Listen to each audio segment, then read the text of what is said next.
you need anything else, let me know.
Get the Zoom thing working here. All right, so hopefully we've got Zoom recording with audio. Welcome everyone. My name is Mike Smulligan. I'm a forester with the DNR and the program chair for Michigan Society of American Foresters. It's my pleasure to welcome you here. Before we get going with a couple of introductory slides, I want to give a shout out to my program co-chair, Alex Klosak at Lime Timber. Alex did 99% of the work for this meeting. So if you enjoy your experience here today, thank Alex. Alex did all the hard work on that. I'm just the guy filling up your inbox with, endless emails and such. So thank you, Alex, for putting together a sweet meeting. Let me see if I can advance this slide here. All right. So again, welcome everyone. We've got about 155 people here in the room in Marquette. This is the first time that I know of that we've met here at the Northern Center here on campus at Northern Michigan. And so far, I'm impressed with the facilities. I hope we have a great day today. We've also got about 30 people on Zoom. Those of you out there in Zoom land, please send me a text or something to let me know if this experience is working well for you guys. And hopefully everyone who's looking for continuing forestry education credits has signed in on the table out front. All of that swag out there is free. So if you need a SAF t-shirt or notepad or a small folding knife or sticker, all that stuff is out there. Please take that and please sign in. If you're looking for continuing forestry education credits, you're getting 7 credits for today. And there'll be 3 credits available for the tours tomorrow. There will be separate sign-in sheets for tomorrow for each of the 4 tours. I'm also pleased to welcome around 33 students here from 4 different schools in Michigan now. So we're excited about that. Welcome. Happy to have you here. And we've got somewhere in the neighborhood of 21 coming from Michigan Tech. We've got 5 from Gogebic Community College, 4 from the new MSU at Bay College program in Escanaba, and 3 students from Michigan State. Michigan State wanted to send up more undergraduate students to this meeting, but they're holding off on their trip above the bridge because next week Tech is holding a pretty cool mini conclave event. So we'll get more MSU students above the bridge next weekend. The students that are here, would you please stand up? We'd like to welcome you again and recognize the next generation of foresters. So again, thank you for coming.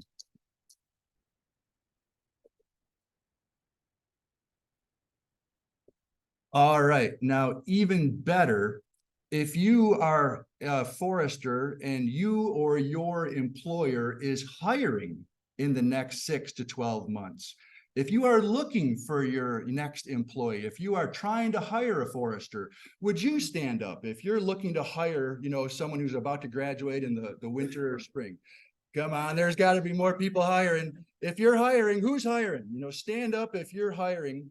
So students, take a look around. We've got some consulting foresters, we've got state government, federal government. We've got Malloy standing up there, so Weyerhaeuser must be hiring too. So students, please be looking and networking today to find out who's going to hire you come December or May. Also, we really want to encourage students to become members of the Society of American Foresters. And I believe this year, the membership cost for a student is around $40.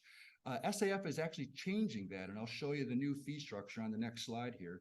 But students, if you are not a member of the Society of American Foresters, we highly encourage you to join. I value SAF for networking, continuing education, trying to influence society in ways larger than I can do on my own. We really value the Society of American Foresters, and we would love for you to be a member even while you're a student. Georgia, where's Georgia Peterson? Georgia. So I joined SAF when Georgia Peterson came to the MSU Forestry Club and said, you all ought to be members of SAF. And so that's why I joined SAF. So we want students to join SAF. Yeah, blame Georgia.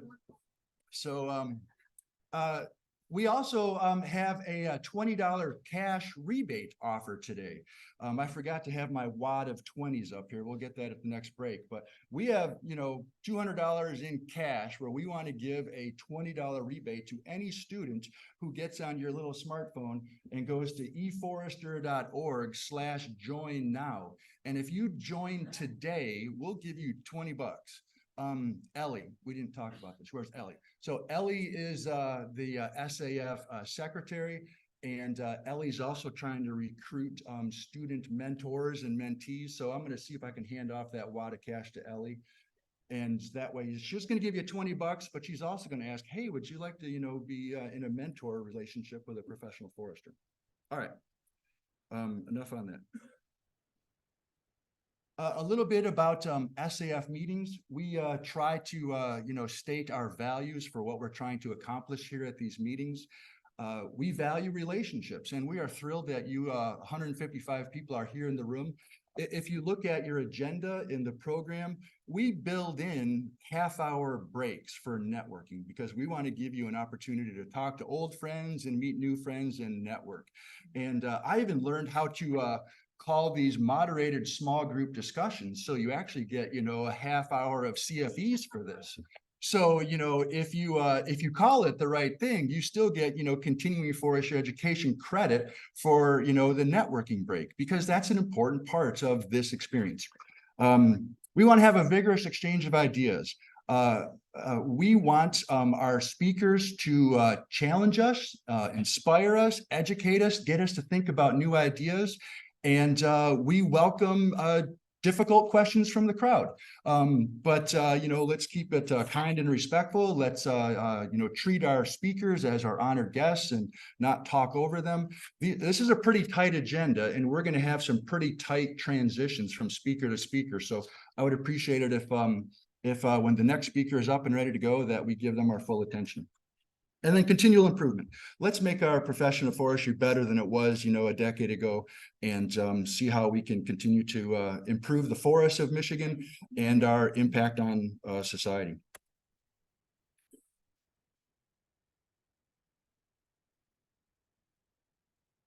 All right, so some human values. So National Society of American Foresters has several policies that we would just like to acknowledge and let people know that National SAF has a diversity and inclusion policy, and we want everyone here to feel welcome. We have an anti-harassment policy where we want everyone to be treated with respect. SAF has a code of ethics where we define what we mean by being an ethical forester in our service to forests and society. And then Michigan SAF has an antitrust policy where we're going to avoid talking about prices. And since prices aren't on the rise right now, it's not a lot of fun to talk about them anyhow. So this should be pretty easy to, avoid that discussion. Speaking of value, so this is going to be the new dues structure for SAF next year. And so students, again, the price is going down from $40 to $25. And that's where we want to give you that $20 rebate today to make up for that.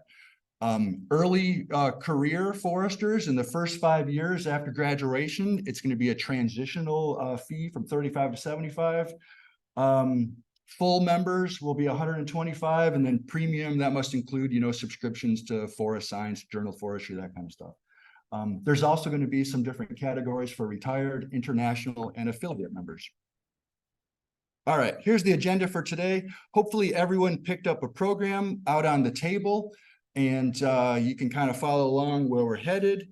And with that, I would like to introduce Dr. Emily Huff at Michigan State University.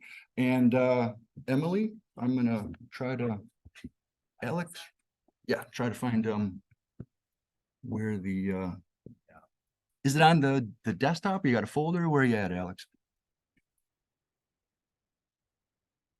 Right there. They're in order. That's spectacular. You're way more organized than I am.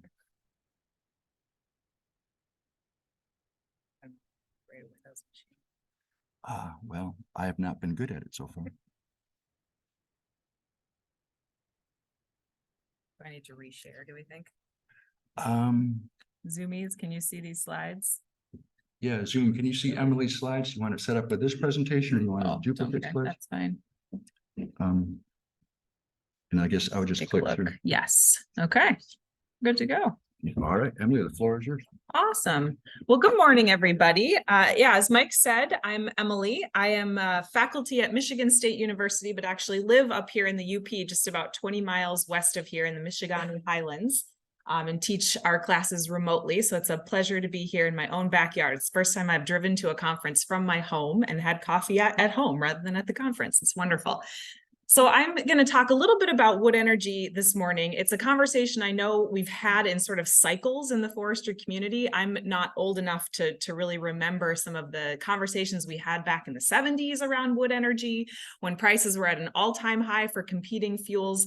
But again, I see this as sort of a cyclical topic for enthusiasm that waxes and wanes. But I'll kind of share with you some of the new research we've been working on here in Michigan to do with wood energy and why I'm kind of excited about this topic again right now.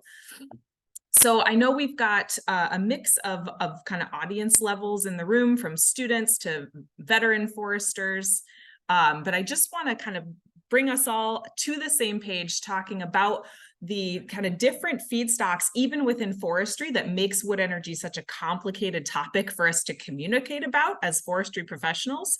So, we manage these forests, and in so doing, we create wood products that end up in various places for various end uses. And often a byproduct of processing those wood products are materials that we can then use for energy. So whether that's heat, whether that's electricity, combined heat and power.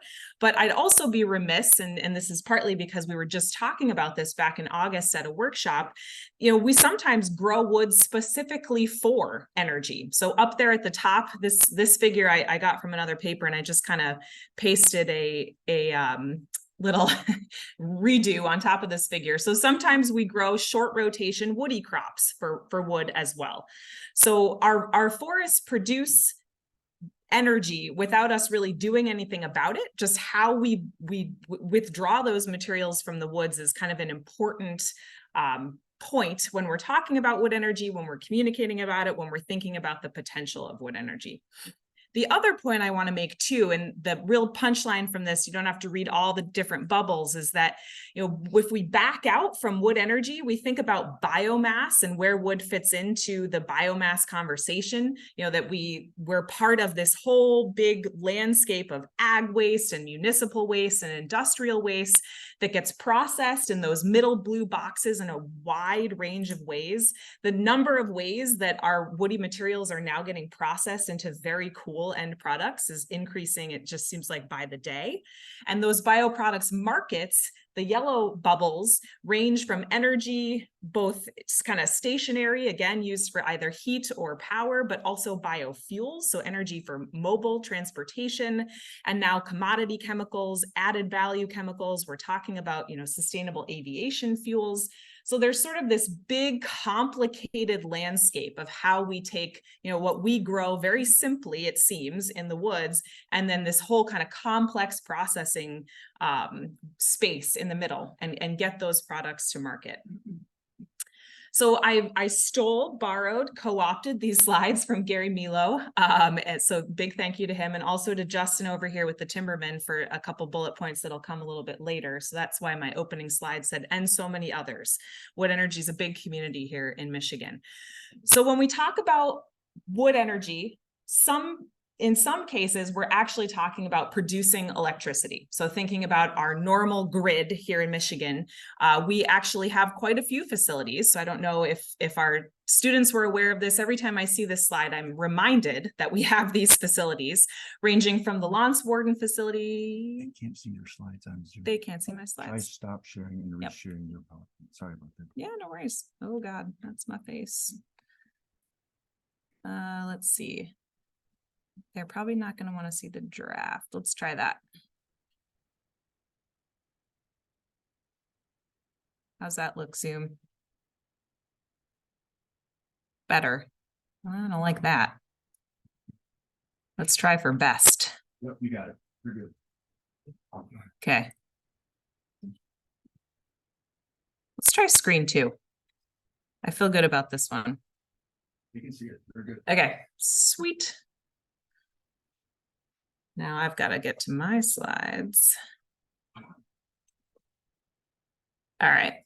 So yes, punchline on this slide here is that we've got a lot of facilities that take in wood in its various forms, chipped or otherwise, and turn it into power. And that's 196 megawatts of capacity in Michigan. But I have since lost my presentation on here. There she is. Okay. Just gonna fast forward here. So, thanks, Alex. I'll let you. There we go. Fabulous. The feedback was too much feedback for me.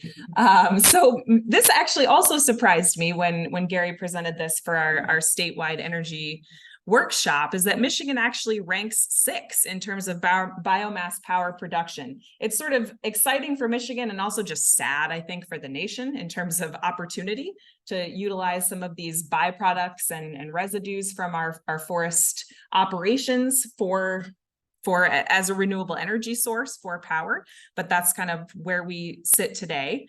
And then looking at a historic picture of biomass energy in Michigan. So the yellow bars are non-renewable sources. Other renewables are in green, and blue is biomass power.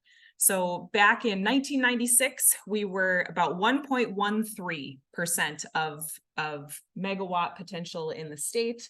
And then as of 2020, 0.67. So there's been a reduction of almost 50% in terms of what we are producing.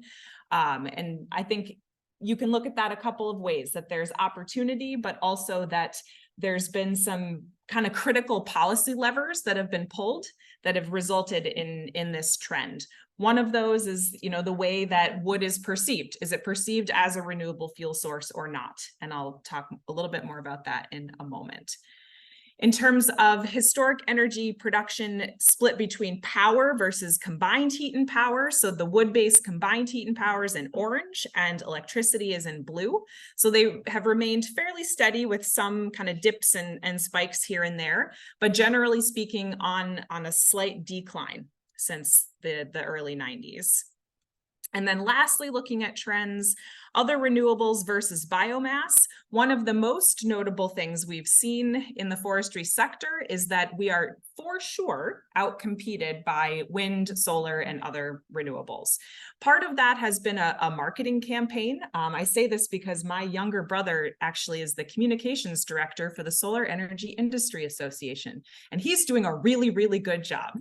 I'm very proud of my little brother, but we've had a little bit of a difficult time communicating why wood energy should be considered a renewable source and how we as foresters are managing our our woods so that we can make that claim and we can do so with some credibility.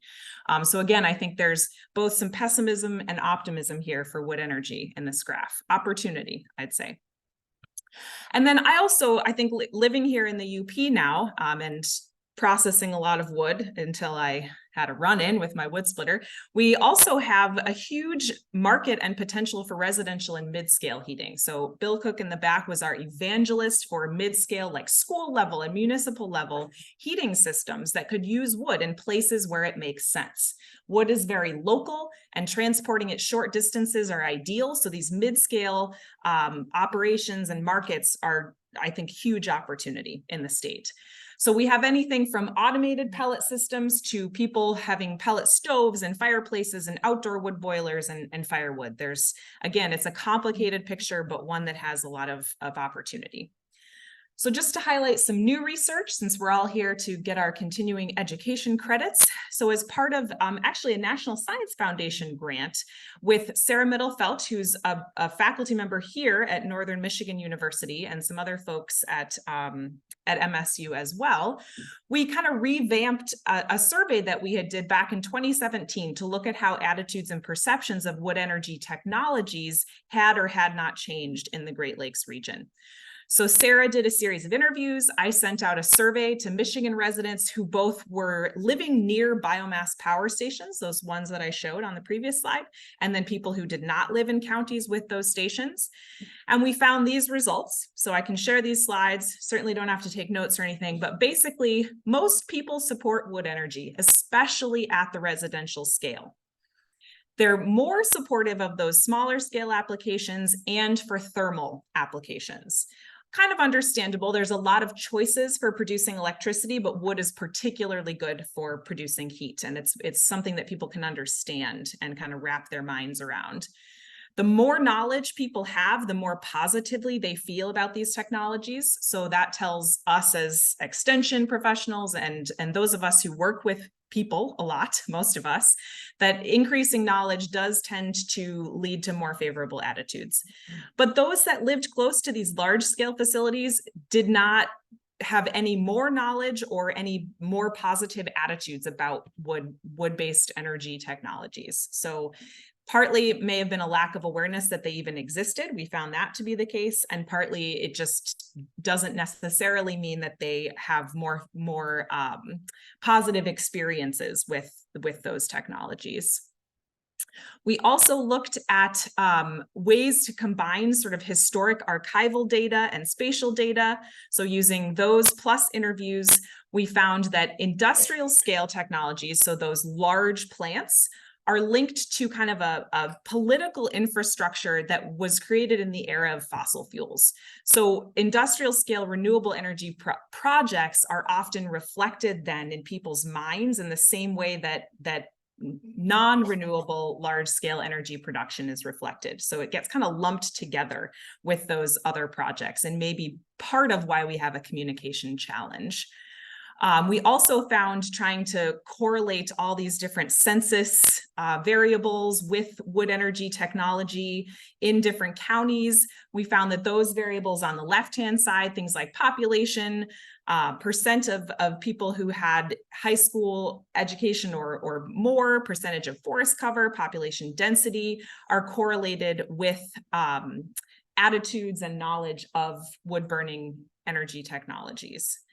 And locations that had these ongoing histories of wood as an energy source reacted more favorably to technologies. So in places where forest-based economies are strong, people were more supportive of them. May seem like an obvious conclusion, but it is helpful to know if we're going to site a new facility or to communicate about wood energy, we have to know what's the history of wood energy and forestry in that region and kind of adapt our messaging accordingly.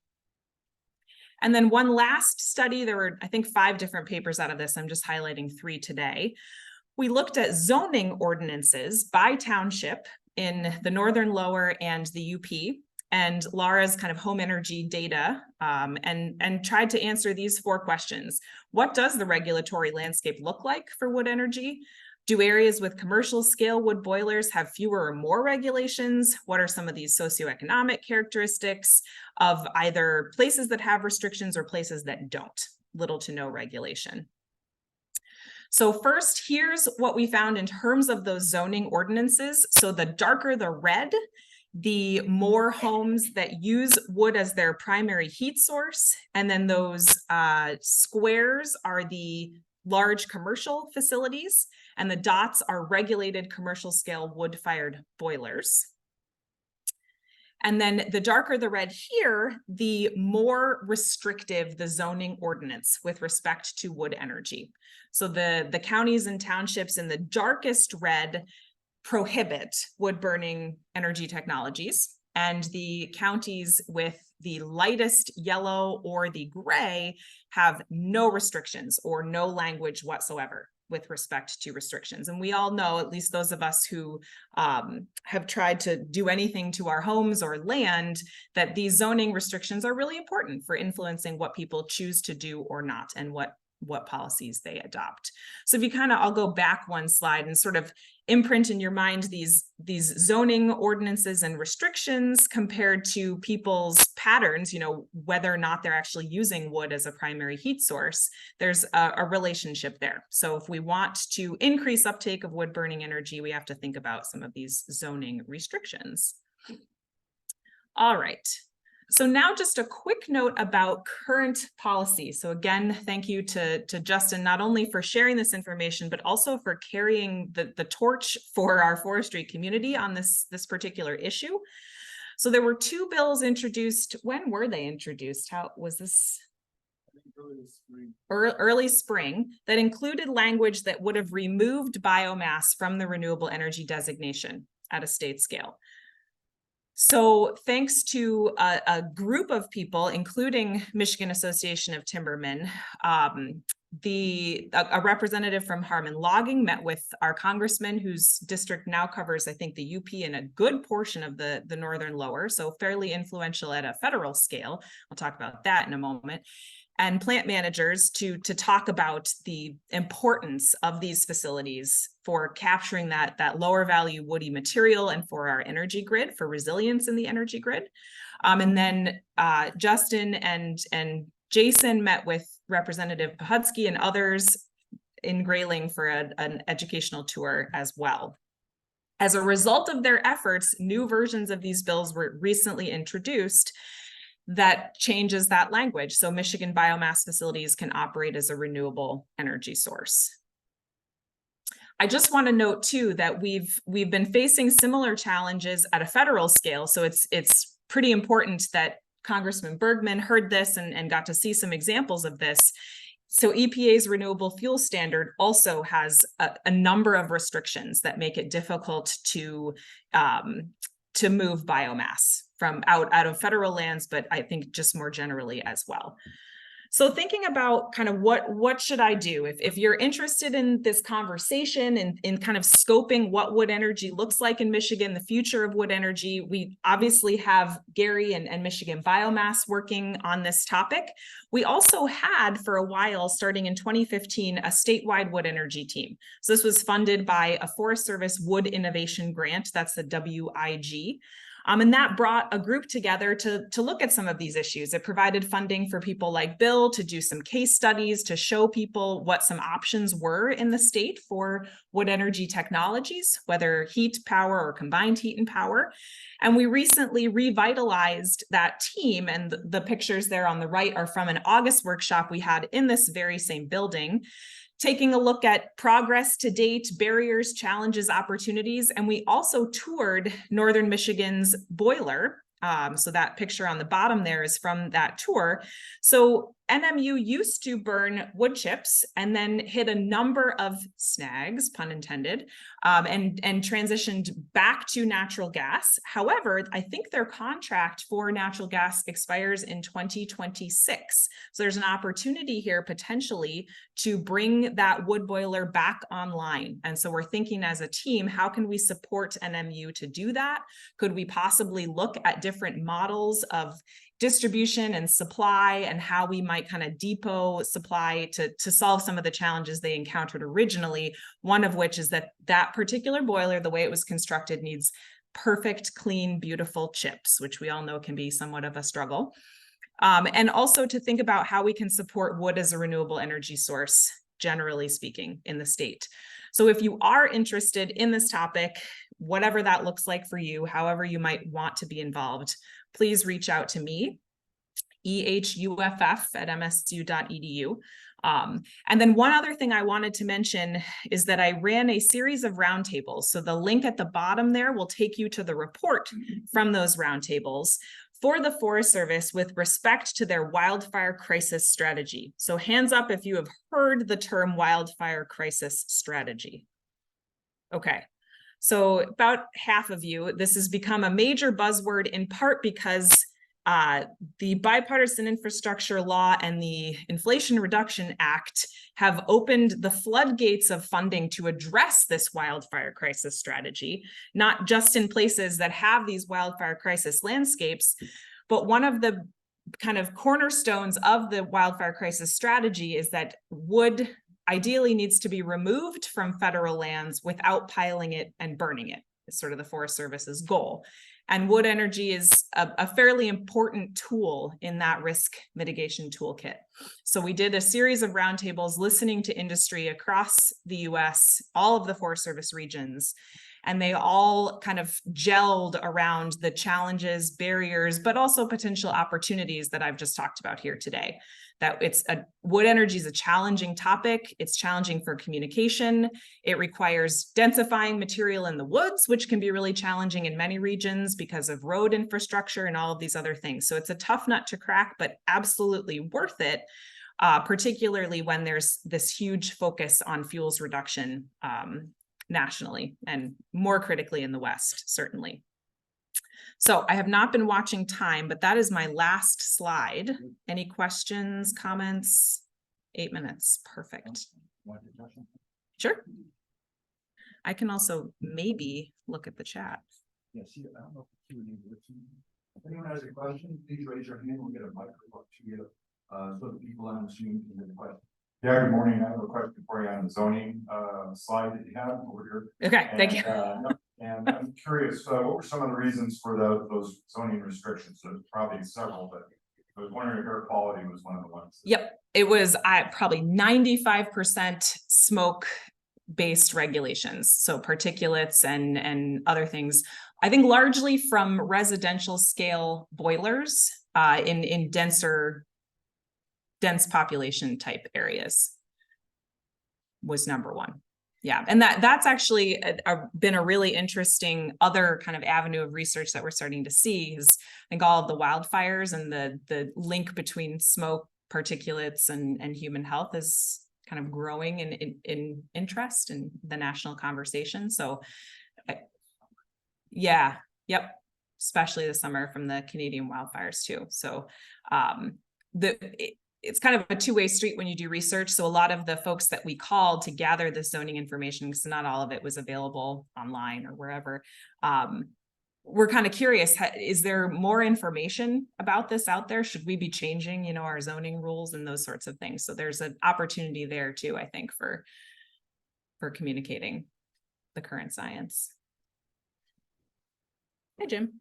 Okay. So with the Senate bill and the House bill that were introduced this summer, there was a lot of negative impacts and negative ideas on it. So do you have any way that we can do a better job educating and putting more outreach out there about the positive impacts that wood-based energy provides for the supply chain as a whole? Yeah, I still think that one of the problems is that we aren't talking to policymakers and decision makers enough about wood as a renewable whatever, insert whatever word you want here, if it's fuel, if it's building material, etc. So in some ways it's just connecting policymakers with the forestry message more generally, but I still feel like some infographic or something that told the story of kind of the carbon balance of managed forests and the various products that come out of them would be useful to get in front of these folks. Because the events that were held to sort of deal with the backlash from these bills, they're time intensive, resource intensive, and maybe there's a way to combine events like that with a broader message that we can, cross post if we're all using the same message that says, this is renewable, here is why. That might be a two-pronged strategy that could work. The second thing, real quick, so as our production of wood energy is decreased, how does that correlate to the increase in subsidies and things for wind and solar too? I mean, did you Strongly. find correlations to that in Yep. your research then?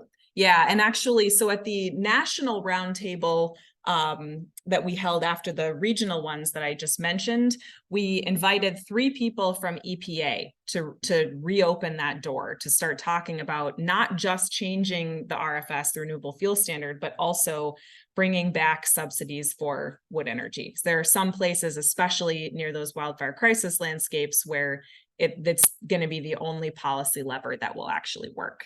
So I would say those conversations are in progress. I don't know that they're happening at a state scale. Probably not. But I'm happy to have the statewide wind energy team take that on. So, as we see declining prices in traditional wood products, there may be an opportunity to provide. So wood energy might substitute a little. I'm not optimistic that it will fix that problem, but it certainly, we don't want to see all of the consumptions decline. So you're not probably capable of giving us a crystal ball on the future of wood energy and the way those markets might substitute for solid wood markets. I don't know if you care to speak to that at all. Yeah, well, and so I will call out my colleague in the room here, Raju Pokharel, who's our forest economist at MSU. So we are thinking about, and actually the sheets on your table, we're thinking about how to model this for Michigan. Not that we will have, a crystal ball, but to at least put together some type of model that shows these substitution effects and the importance of these markets when other markets go down, when pulp and paper waxes and wanes, and that sort of thing. So we are trying to refine those models, for those of you who haven't yet taken that survey, and we've got a little bit more funding to produce a tool for the forestry community that will also start to model that out and take a look at market fluctuations and also kind of wood baskets and supply and allay the fears that I think many have when we communicate the importance of wood as an energy source, that what we therefore mean is all of a sudden we're cutting more acres just for energy. So there's kind of that message. And also, do we have enough supply? Do we have enough of a wood basket to meet the market demand in all of these different areas? So we need to also tell that story better. I'm just curious about the air quality standards and the improved technologies for meeting that higher air quality standard, where we might be better. Yeah, so the power stations themselves are pretty strictly and closely regulated. So I think generally speaking, that's an easy one to communicate. Where it gets trickier is the other question we had with some of the residential scale applications. A lot of the outdoor wood boilers now are EPA, 95 rated. It's pretty amazing, but it still produces smoke as compared to our sort of counterparts, solar, wind, et cetera.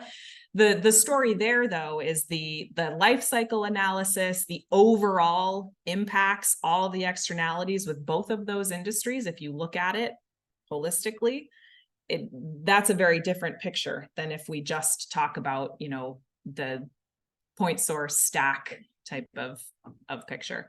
But I think it's a topic we should probably invest a little bit more research into, is both proximal and general effects of particulates on health. There were a lot of misnomers and sort of popular media sound bites about the effects of these wildfires on, people's health. And, oh, well, if you go outside, it's the equivalent of smoking, 4 packs of cigarettes. So we also have to think about the messaging there, and whether we can actually make claims or refute those claims and those sorts of things. Yeah. I just wanted to quickly mention the policy or current policy slide again. Just a short thing. We kind of have a short-term victory, but we are anticipating kind of a long-term war in terms of biomass being kind of on the chopping block from the national and the state level. And I did also want to just make sure to thank, Michigan Biomass Association kind of led the charge, Gary Milo, right off from the start, and then also the Great Lakes Timber Professionals Association was very helpful as well. And just as a little shout out for a reason to come to the spring SAF meeting in Grayling on April 11 and 12, I've invited Representative Bahatsky, who's the chair of the House Natural Resources Committee, and Senator Hugh Shink, who's the head of the Senate Ag Natural Resources Committee.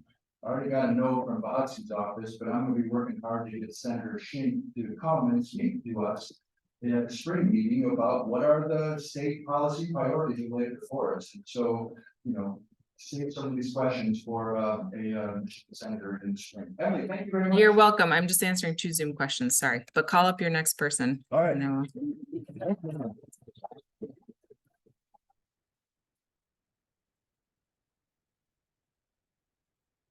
I'll answer the next one later.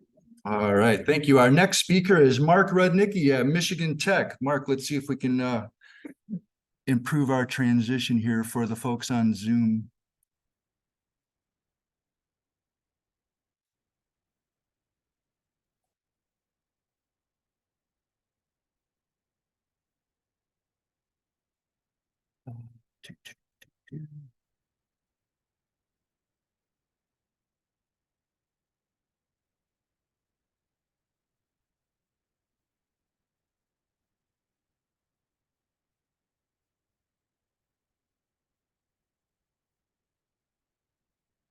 Mark, I've been having challenges getting this into the presentation. Does that work for you? You're asking me? I think you're in good shape there. I think Okay. I think Okay, just good. advanced with the arrow there, and I don't know if you want to duplicate slide or keep the presenter mode. Well, I say, if it's working, let's All not right. mess with it. Folks on Zoom, send me a text to make sure it's working. All right, well, good morning, everyone. Really great to be here today. So we're going to shift gears a little bit, and I'm going to talk about what's going on at Michigan Tech in the College of Forest Resources and Environmental Science with mass timber. And so I'm Mark Rudnicki. I'm a professor of practice in forest biomaterials. So I wear a few hats at Michigan Tech. So I teach and do research in that area, but I'm also the director of the Ford Center in our research forest. And I'm the Hot Forest Enterprise Advisor, and I coordinate industrial research, innovation, and commercialization in the college. Okay, so when we start talking about the highest best use for wood, I would argue that is engineered solid wood. As we used to use a lot of for timber frame, we used to use whole logs. But as our diameters have decreased on average, we started gluing things together and coming up with engineered wood. And it's become lately a whole revolution in building technology called mass timber. And mass timber, there's many flavors of mass timber. I'm not gonna go over all of these, but we have CLT and glulam, etc. Many of these have been around a long time, but one that is fairly new to the scene, at least in North America, is cross-laminated timber. And probably most of you, or not, if not all of you, hopefully have heard of this already. It's been talked about quite a bit. So CLT is the most popular form of mass timber that we're seeing right now across probably around the world. And it's just taking boards, and as you laminate them together, you rotate the axis, so you're crossing them, so you get strength in both directions, and you can make then panel products that are structural. One of the main drivers of why mass timber is really taking off around the world is because wood is 50% carbon. And so now you get to store that carbon long-term in a structure.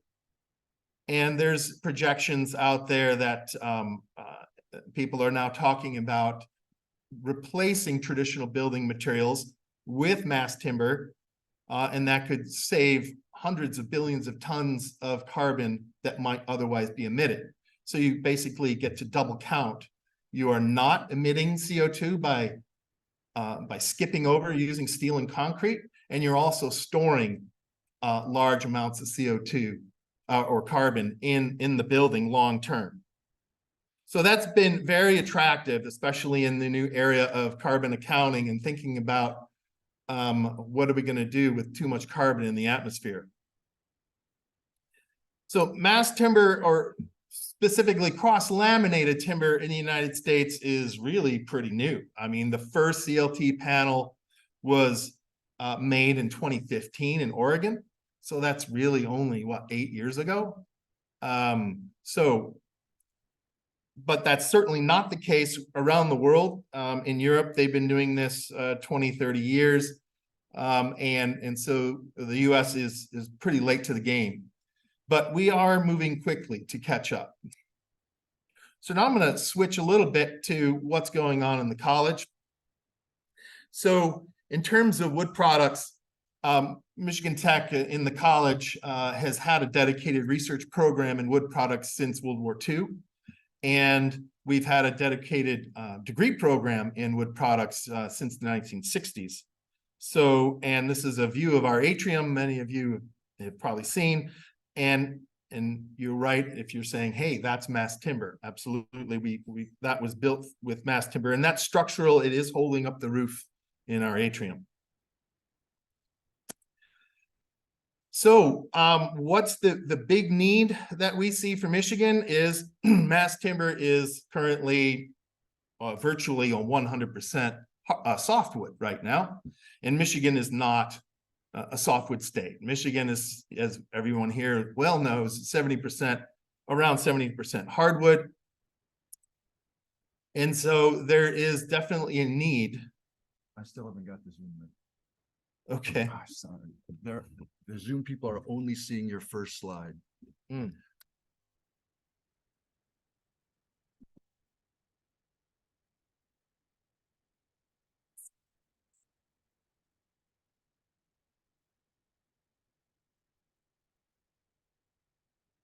Sure. I apologize. All right.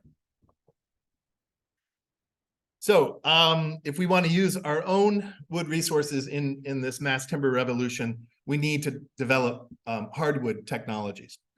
And that's what we are very much focused on at Michigan Tech these days.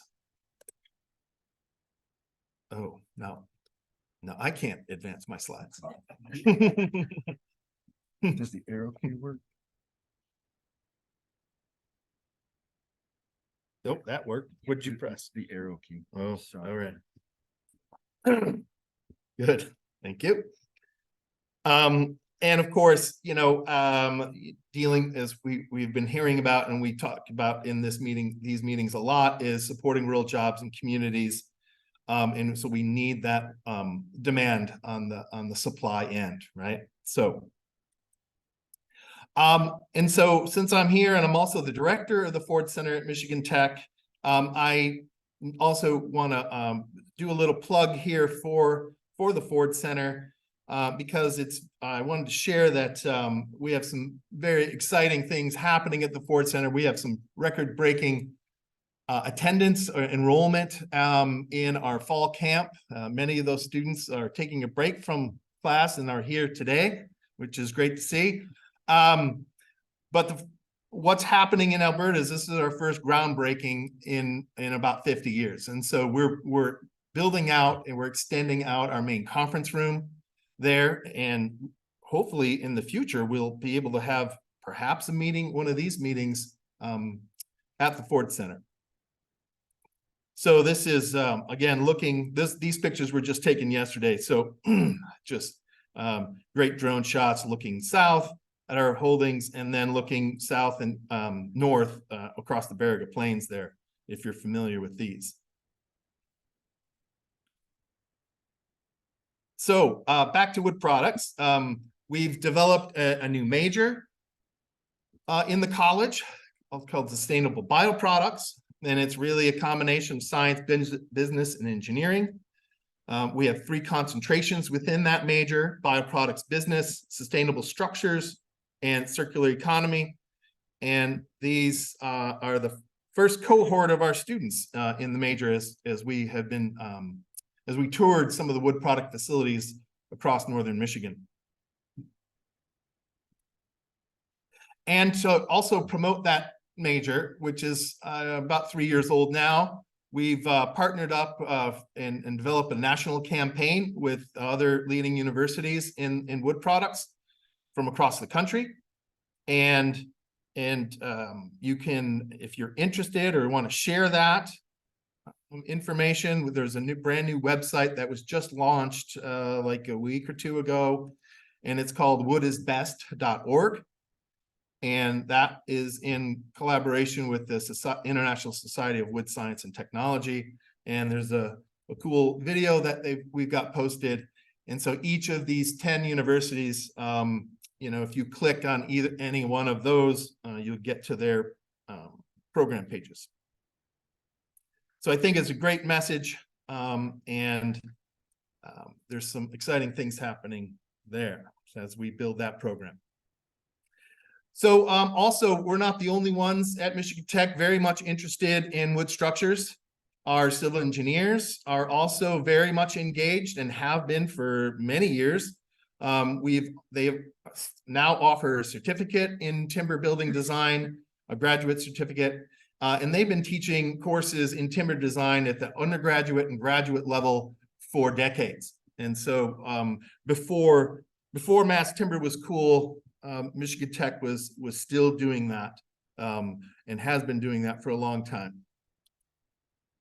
And here's a quick snapshot of some of the research results from our civil engineering folks. Dan Dowden has got some really cool cross-laminated stuff, and I think he might have presented this a couple of years ago or recently at a meeting, but he's got a really innovative shear wall technology he's developed, and it's hard to tell how it works from there. So I created this little slide. So as the wall tilts in an earthquake, these 2 giant wedges will bring that wall back down and reset it so it doesn't cause any long-term damage. So wood is already very much more flexible, obviously, than concrete. And so the expectation is that you're going to see wood buildings reset and people able to go right back inside after an earthquake where a concrete building would be condemned. In fact, this is a view from this past spring. This is that technology was installed in the 10-story full-scale shake table experiment that was done, the Neary Tallwood experiment, which was a big NSF project, international project, where many new technologies were installed in this building to see how they perform, and that technology was part of that whole project there. Okay, so coming back to our college, this was the first cross-laminated timber panel made from sugar maple. This was done back in 2020. A PhD student, Munkela, how's his last name? Oh, that's not good. But Munkela, he was the PhD on this project, and he also moved forward shear block testing on 7 common hardwood species and lake state species. And and also went through and did full scale panel testing like this.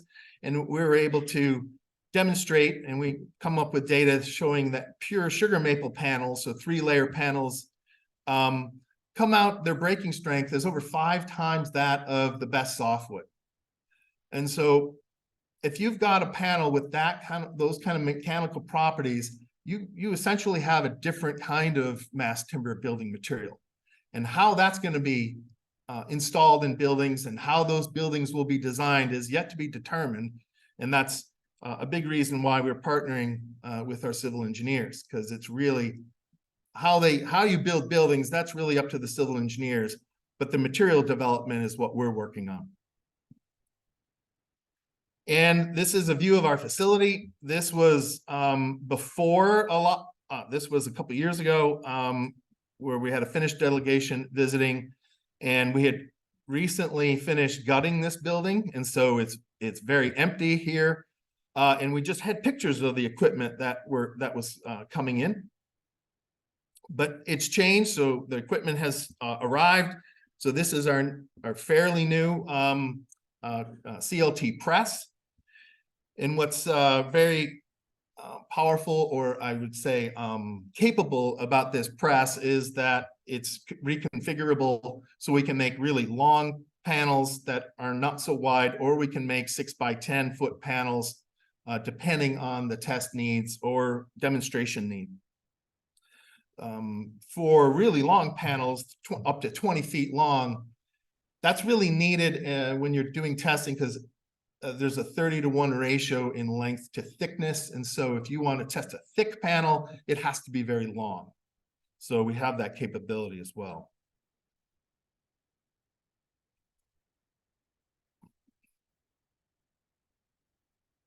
So here's the first red maple panel that was produced earlier this year.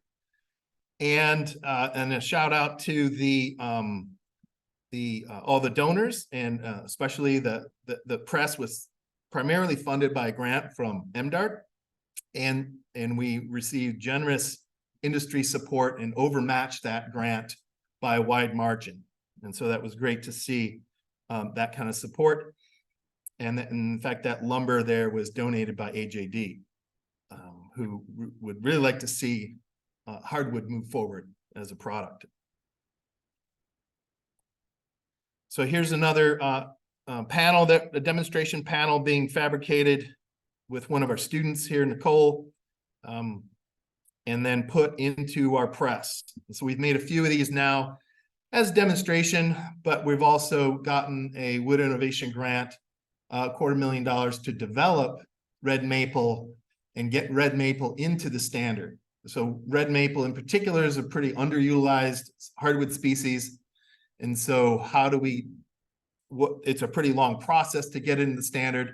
So now that building now is filled with stacks of red maple, and we're using low grade maple, red maple, grade 2 and B, to see how we can take that low grade maple and turn it into a high value product. Part of that, the key to doing that is finger joining. And so if you've got low grade wood, you're going to have lots of defects. You're going to have sections that you're going to need to cut out. You're going to have shorts and bolts. And so you really need to join those pieces together. And so we've received this finger joiner, which again, generous donations, contributions from industry, from Line Timber, Bessie, and Long-Ear primarily, and the DNR helped put us over the top. So really appreciate that. And again, another dedicated room just for that. So it takes a lot of space to do this kind of research, as you might imagine. So there's a lot of excitement and a lot of things happening with hardwood mass timber. And so, and it's very much an interdisciplinary effort. And so we thought, well, let's get better organized with this. And so this summer we launched a new institute at Michigan Tech called the Hardwood Mass Timber Institute. And currently we're at about 10 faculty members from across engineering, College of Computing, College of Business, and forestry. So bringing all these folks together to develop not just the technology, but to develop demonstration projects, to move this as fast as possible to commercialization is the ultimate goal. So we had a kickoff event this past summer, in June, and there's a picture of the Michigan Tech president kicking off our event. And so we were very excited to get that level of support from Michigan Tech.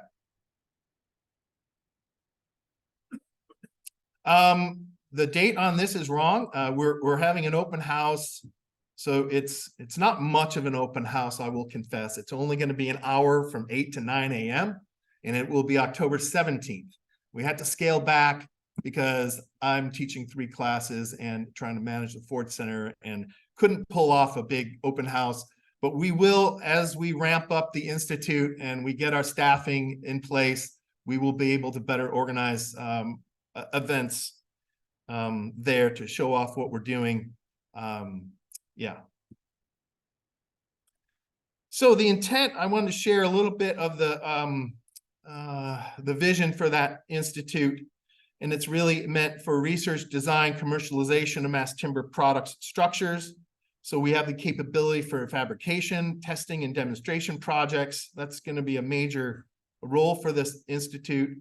It will function as a testing center for industry and other universities. We have that press that I showed you is the largest university press outside the West Coast. And so even the schools, Virginia and West Virginia and Virginia Tech don't have that capability coupled with the finger joiner as well. Industry support. So when a manufacturer wants to get established in Michigan, we'll be able to support them through prototyping and product testing and manufacturing workforce development, commercialization, and last but certainly not least, design.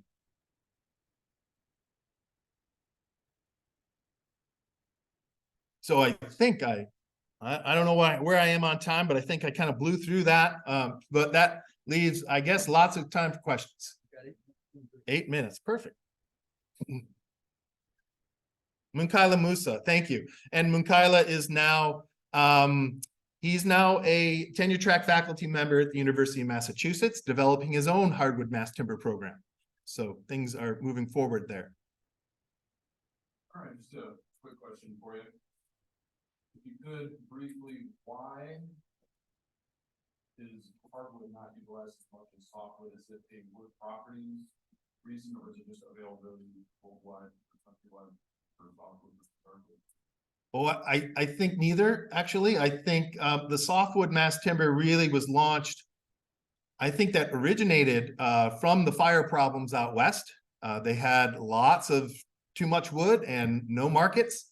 And so the Forest Service, coupled with Canadian softwood lumber, said, hey, we really need to develop a whole new market. And this mass timber thing seems like a great idea. So they pushed and they put a lot of research dollars behind that, but it was really focused on softwood at that time.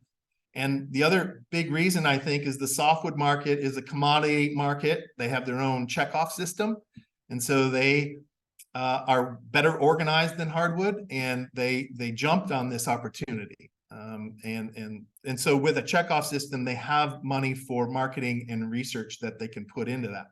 Hardwood tried to do a checkoff system a few years back, and it failed essentially. And so that's unfortunate. But I think that's one of the main reasons hardwood is really behind. There's no inherent reason other than, I think, yeah, those kinds of research efforts to push it forward. Yeah. Can you target certain lumber grades to channel into CLP? You know, like one common or selecting better or something like that? Certainly, you know, there's I think the challenge is the economics behind hardwood in the higher grades, right? those are going to be much more expensive boards. And so to be cost competitive with softwood, that's why we're looking at the lower grades, right? That's the main reason. It's a lot easier to make mass timber out of the higher grades, but the economics we don't think those aren't going to work out very well. But there's that said, I think there will be niche markets where people will want the really high grade, really beautiful stuff on their walls for CLT, right? So that probably will, as the market matures, we'll probably see those things develop. But I think to get in, we're going to need to really be competitive economically and get in with low grade. So I have a question regarding the other quality hardwoods that are available, especially in northern lower, we've seen mass die-off of red oak species. Have you looked at any of the red oak earth in terms of CO? We have not. We have some. Let's see. I don't see any barriers to red oak. Red oak is known to bond and glue up really well. I think it's just where we are. We are in the ocean of maples, so up in the UP. So that's where we're getting started. But I don't think there's going to be any problem with red oak as we go forward. Yeah. One question along the species, how about basswood or aspen and white birch? Basswood in the forest, I'm from Delta County. Nobody wants a log basswood because it doesn't have any economic value except for pollination. So is basswood a possibility? I think in certain applications, it certainly could be. It's a much softer wood, obviously, and so hard to say where basswood's going to fit. I will say that probably the first hardwood that's going to get into the standard is yellow poplar, because that's being developed by Virginia Tech in West Virginia as a much more common species down in Appalachia. And it's probably going to be the first hardwood in, and the second probably will be red maple from our efforts. So, and I will also say that there's certainly the standard allows layering of species as well. And so you might put filler woods in the middle of a panel like basswood or softwoods in general, and put hardwoods on the outside. So there's lots of combinations possible. And we're just starting to tap into those possibilities. So if you think about the number of species and all the combinations that need to be tested, it takes time, and there's a ways to go here. I used to work for the NRCS, and back in the 80s, they were doing a lot of timber bridge construction. And I don't know if that was like historical, like big timbers. But would cross-laminated wood be suitable for doing backcountry bridges? Oh, absolutely. Yeah, there's a lot of bridge work being done with CLT, bridge decking, with glulam arches underneath. Those things are certainly possible. There's a company out in Canada doing that already. Yeah.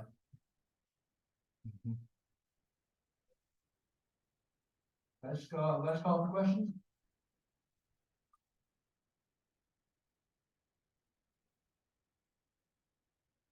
In like a best world scenario, how fast do you think that you could get red maple or hard maple online for this? Well, getting into the standard, and that's the PRG 320 standard, and that is what governs cross-laminated timber, right?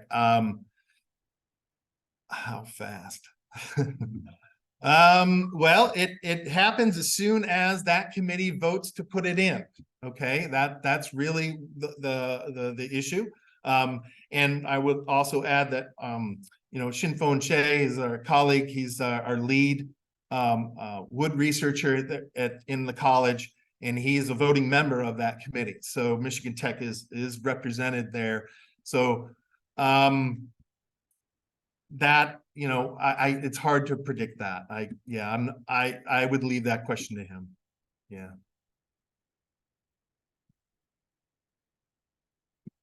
All right, thank you very much. Okay, thank you.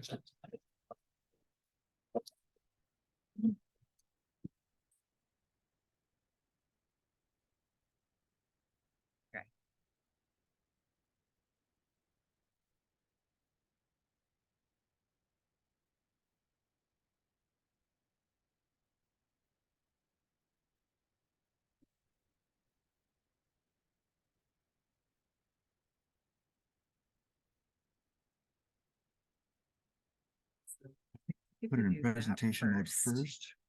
Then the other thing I wanted to do was close the Zoom controls because that's super annoying.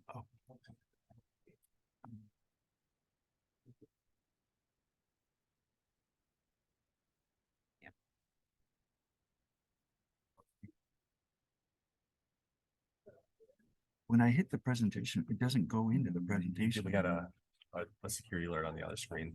How do I get to that?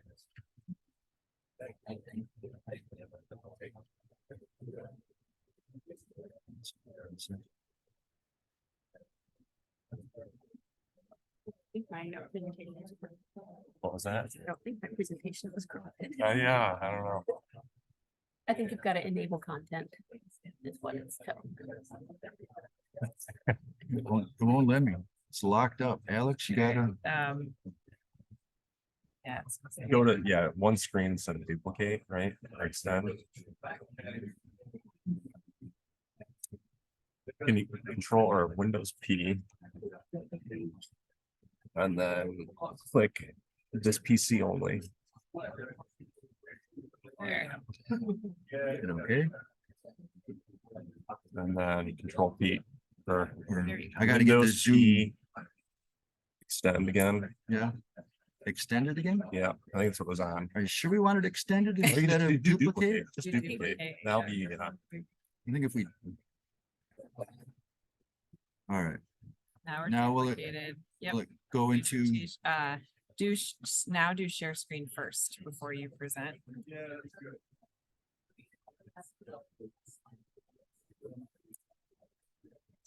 Yep, now there are not two screen options, then presentation mode. there it is.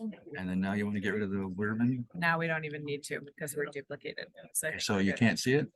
Can someone on Zoom tell us, can you see the slide and can you see it go back and forth?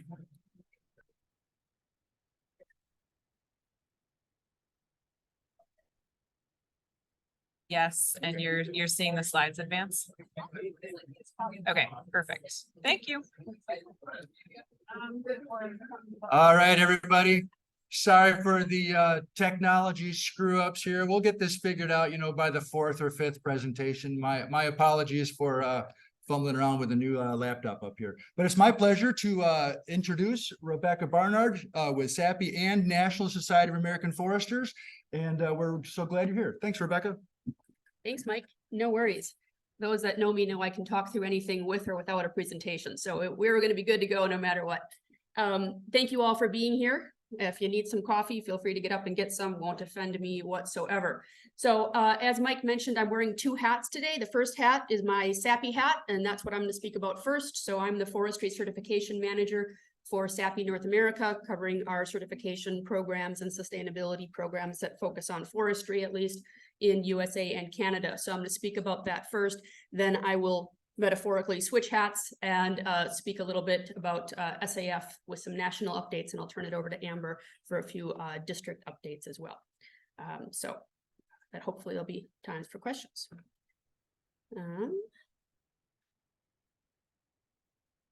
There we go. Okay.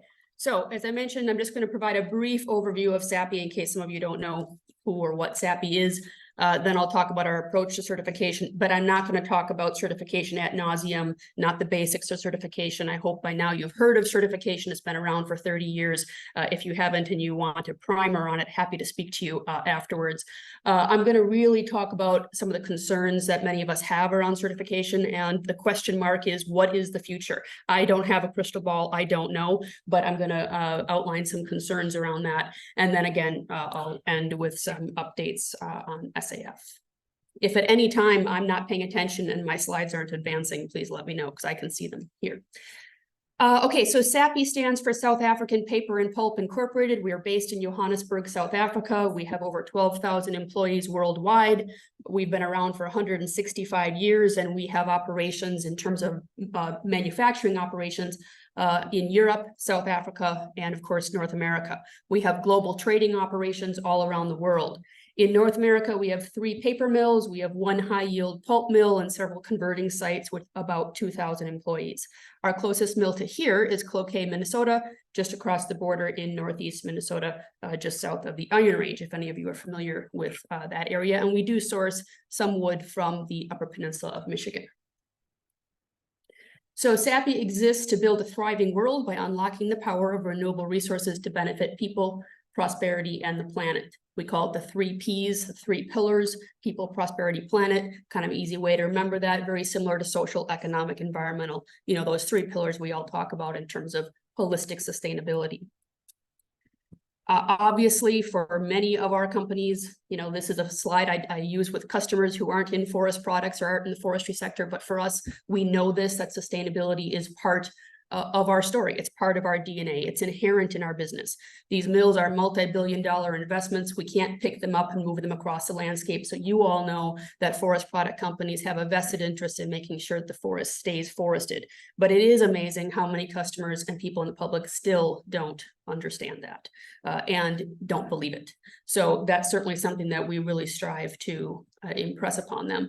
There's a slight error here. I should have extended that orange box to include casting and release paper. So SAPI globally makes all these different kinds of things, and we have some very impressive research in South Africa and Europe going on right now around the cellulose and molecular level of wood fiber and what that can do, everything from pharmaceuticals to various different food properties.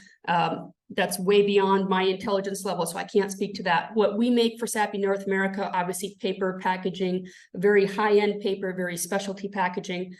We also make dissolving wood pulp for textiles. I guarantee you there's dissolving wood pulp in at least some of the clothing that you're wearing, in the sheets that you know, that were on the hotel bed that you slept in your comforters, in your towels. SAPI's the 3rd largest producer of dissolving wood pulp in the world for textiles right now. There's also dissolving wood pulp in food. We do not make food grade, but if you've ever seen coated cheese and that little kind of white sort of chalky, that's dissolving wood pulp, that's cellulose.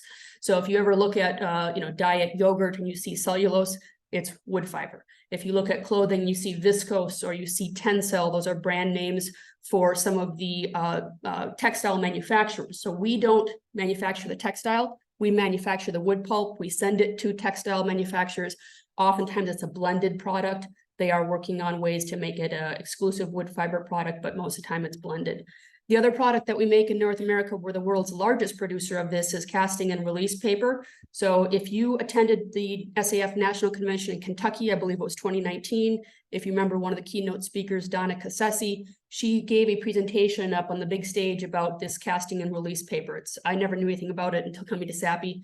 It's made at the oldest mill in the United States in Westbrook, Maine. And we produce almost all of the casting and release paper that is used to imprint colors and patterns on fake leather purses, on leather belts, on soccer balls, on your dashboards for your cars. So almost every car you're driving in the United States has been made with our casting and release paper. You can put patterns and colors on it, and then with a chemical process, you release it from whatever substrate it's on, and you can reuse that about 100 times. So again, we're the world's largest producer of that. Obviously, the final customer never knows that there's a wood-based product that was part of the manufacturing process at all, because their product is not wood-based, but it is used in the process. So that's something that that we do quite a bit, quite interesting. Sustainability is, you know, a very fast evolving and growing sort of sector. I don't even know what all these things are, but SAPI is very well ranked globally in terms of all the sustainability indexes. I'm just showing you a few. We were rated at the platinum, which is the highest level in the top 1% of companies globally for EcoVadis in 2021, and we are awaiting the 2022 score. So quite impressive there. And of course, you can always see our sustainability reports on our website or ask me if you want more information. So just wanted to give you a little bit of a quick general overview as to SAPI Global. SAPI Cloquet, again, we do source a little bit from the UP of Michigan. SAPI Cloquet has been around for 125 years. It started out as Northwest Paper Company, then it was Potlatch, and SAPI purchased it from Potlatch in 2007, I believe. So you'll have these slides, I assume attendees will be able to have these slides at some point. So I'm not going to cover everything on here, but there's a couple things I thought was quite interesting. SAPI Cloquet ranked in the top 70 companies in the United States for global exports. And that's because of our dissolving wood pulp. That's one of 3 mills globally for SAPI that makes dissolving wood pulp. And that is almost all exported outside of the US to the textile manufacturers. A lot of them are obviously in China and Asia, but also in Europe and other places. So, you know, that's pretty impressive when you compare that with companies like Best Buy and, you know, Tech and all the other things. To have a mill in Northeast Minnesota in a town of, you know, I don't know, 5,000, that's top 70 companies for global exports in the United States. I'm not going to play the videos because I don't know if they'll actually work. But last year we went through a big effort with our marketing communications team to put together a lot of videos that explain our products and explain our sustainability story and the history behind our mills. So if you're interested, they're up on YouTube and on our website. They're quite well done. I encourage you to look into those. So in terms of certification and SAPI's approach to this, again, I'm going to cover this at a high level because I want to get to the real meat of the conversation as to where is certification now, where are we going? But a lot of people think certification is the starting point. Certification is not the starting point. Legal compliance is the starting point.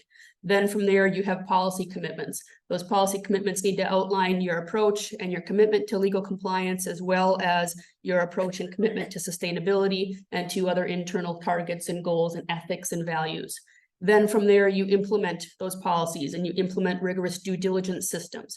You know, we often think of due diligence systems in terms of the procurement aspect of wood fiber, but there's other ways to think of due diligence. It could be due diligence in terms of the impact you're having on communities and people. It could be due diligence in terms of the values of your employment culture that you have. So due diligence, we probably all think of life. We assess risk. We don't even know it. You know, you assess risk all the time. Are you going to fall down the stairs if you wear those high heel shoes? Maybe you shouldn't wear those high heel shoes. You know, so there's procedures in place. Then if you have that and you're doing that and that's ingrained in your operations and your culture, then you can become certified. So I think after 30 years, people sort of start to assume certification is where they need to start. Certification is the validation and the verification that you've done all of those things. So when people ask me, you know, gee, should we get certified? I start by saying, why do you think you want to get certified and are you ready? Because not everyone is ready even in 2023. So certification kind of used to be the end point. At least many of us that spent our better part of our careers in certification have hoped that or thought that. But I will tell you, I don't think it's the end point anymore, because now we're seeing a lot of efforts that are going beyond certification. I'll come back to that a little bit later, but there's a plethora and a flurry every day of customer questions and ENGO surveys and requests for customer audits, on and on and on, various different sustainability ranking tools, and other laws that are coming out that I'll speak about one big one a little bit later on. So certification doesn't seem to be the end point anymore. But SAPI North America, all of our paper and packaging mills are triple certified to FSC, SFI, and PEFC. Again, if you don't know what those are, I'm happy to speak to you about those later on. And of course, we also support tree farm system in the states that we operate in and procure from. The little chart on the right-hand side I use with customers a lot, because a lot of customers still think FSC is the best thing since sliced bread, and that FSC is the only system that actually talks about sustainable forestry. And so I like to show them that there's commonality in all of those standards, but that the SFI standard goes beyond FSC. And I do believe that. As a forester for 7 years, I managed the Minnesota DNR, FSC, and SFI certificate of slightly over 5 million acres. So I've seen the good, the bad, the ugly of certification, both from the forest management side of things and chain of custody. And also now with chain of custody and fiber sourcing, the SFI fiber sourcing standard, which applies to all lands, whether they're certified or not. I firmly believe SFI goes further than FSC in promoting sustainable forestry and in protecting conservation values.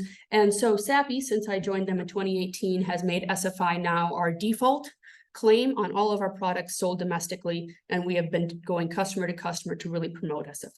And I'll come back to part of the reason for that later as well, actually right now.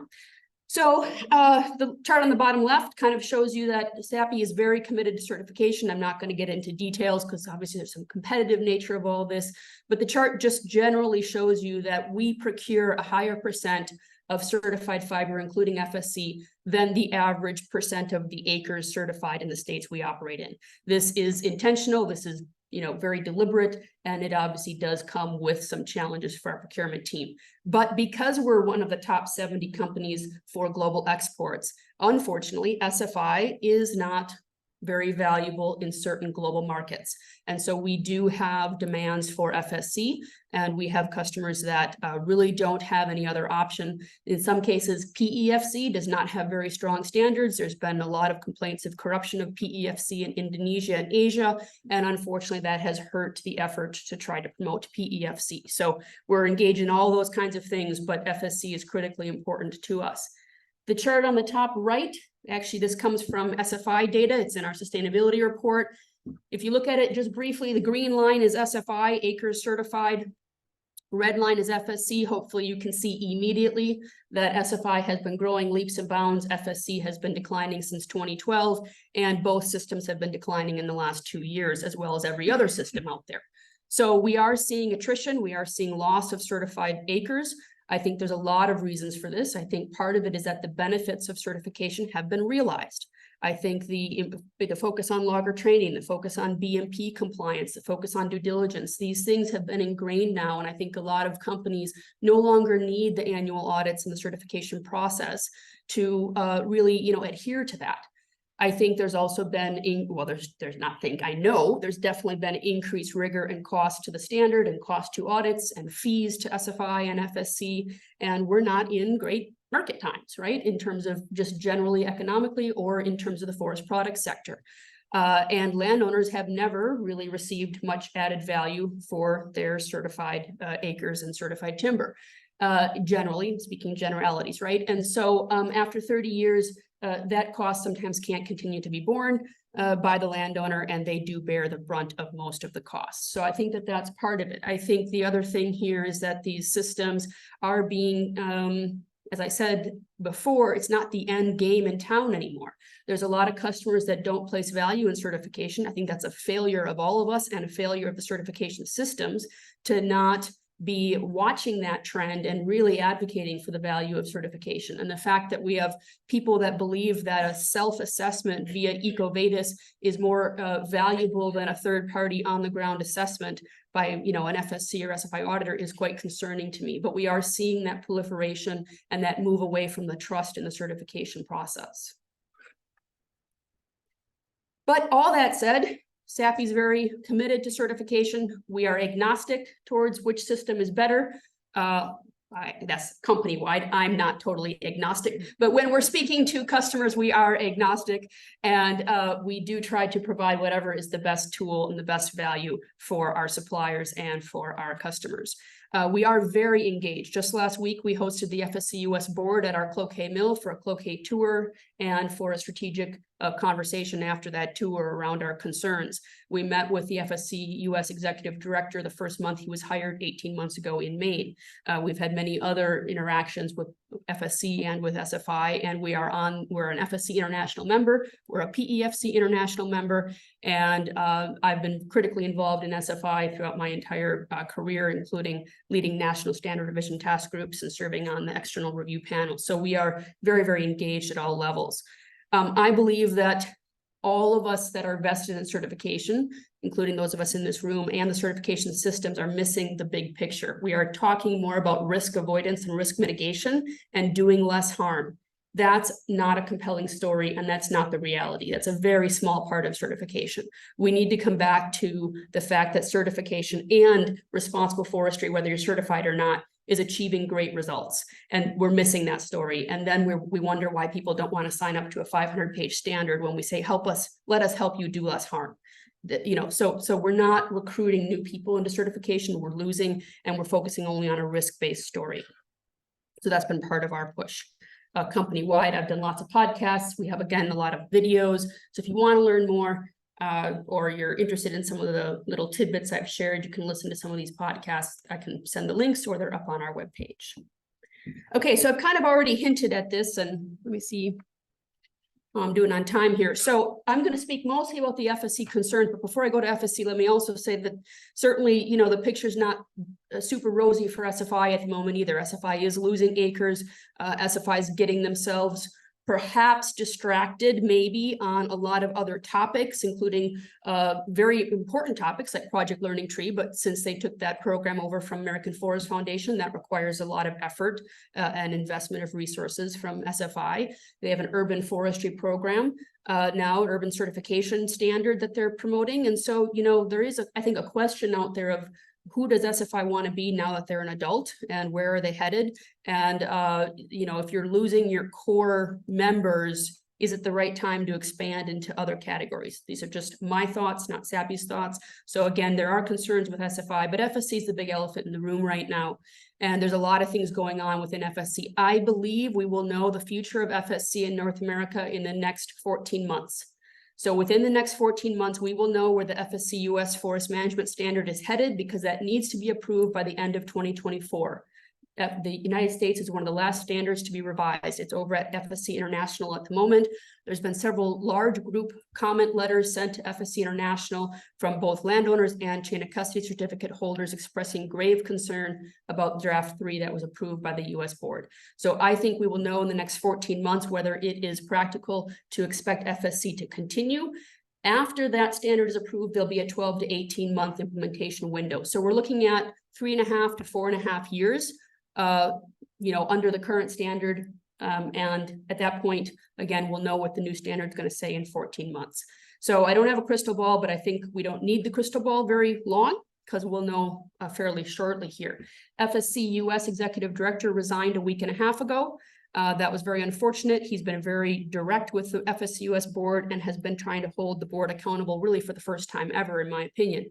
And so, you know, he got burned out. He can't steer the ship. FSC International's really controlling the reins on a lot of things. And FSC International is putting a strong focus on Southern Hemisphere plantation forestry. So part of our complaints and concerns as a certified company to FSC is that they're disadvantaging North American natural forestry in favor of plantation forestry. We can't compete with growth rates. We can't compete with cost of labor. We can't compete with access and distance to markets. I mean, in Brazil, they literally harvest trees on a 5 to 7 year rotation, and it's single species. It's a negro crop, you know, essentially. So this is very concerning. FSC also is implementing a phased in compliance approach. Here in the developed countries, you need to be in full compliance with 500 plus pages on day 1. In developing countries, you could be in compliance 5 years later and get your certificate on day 1. So when you think of that, plus the fact that they've just now allowed 26 more years of converted plantations to be eligible for certification on top of the forest management standard, we're going to see a competitive shift here. And I think it'll shake out in the next couple of years.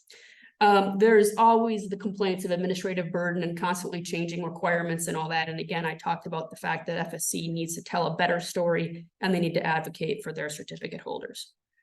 Sorry, I forgot I had the slide. So that's the timeline. Again, 14 months, we should know where we're headed.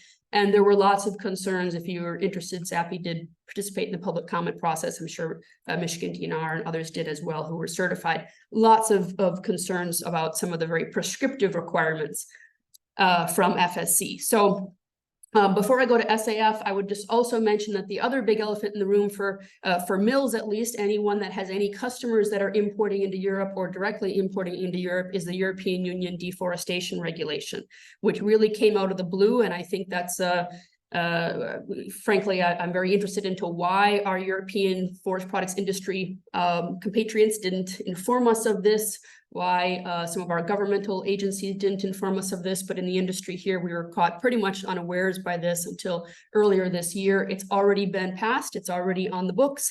June 29th, it took effect. And so starting June 29th of this year, we are supposedly supposed to be tracking GPS points for every harvest site. And if it's over 10 acres, the shapefile, the polygon for every harvest site, both to our mill and through the manufacturing process, so that when we import a piece of paper, we can provide that GPS data for the fiber in this piece of paper. If any of you don't know, that is impossible. No one in the world, to my knowledge, is doing that unless you own your own plantation land and you literally harvest and have your prescriptive blocks, you know, every year you're harvesting this area and only that area. So this is going to be a real challenge. The reporting requirements take effect the end of 2024, and there will be a 4% fine for your gross GDP or your gross revenue if you can't comply. So this is where a lot of focus is going to be for companies like SAFI in the next 12 months, because we import, obviously we're the 70th largest exporter, so we import a lot of product, and our customers import a lot of product. So certification wasn't effective in stopping that. I will also just share a conspiracy theory, which is that bamboo was left out of that. And so if you want to know my conspiracy theory, come find me over a drink later tonight, and I'm happy to share that with you. Okay. Switching hats, SAF updates. I know I'm probably running a little bit behind, and so I do want to give Amber a few minutes as well. But first, let me just say it's really an honor to serve as your national VP and president-elect. Following behind in big shoes here, we got Chris in the room, Sam Cook, the current president, Gene Kanama before that, and many others. So thank you for your support. Thanks for your vote. I see many familiar faces. You know, we've got some good district reps here as well.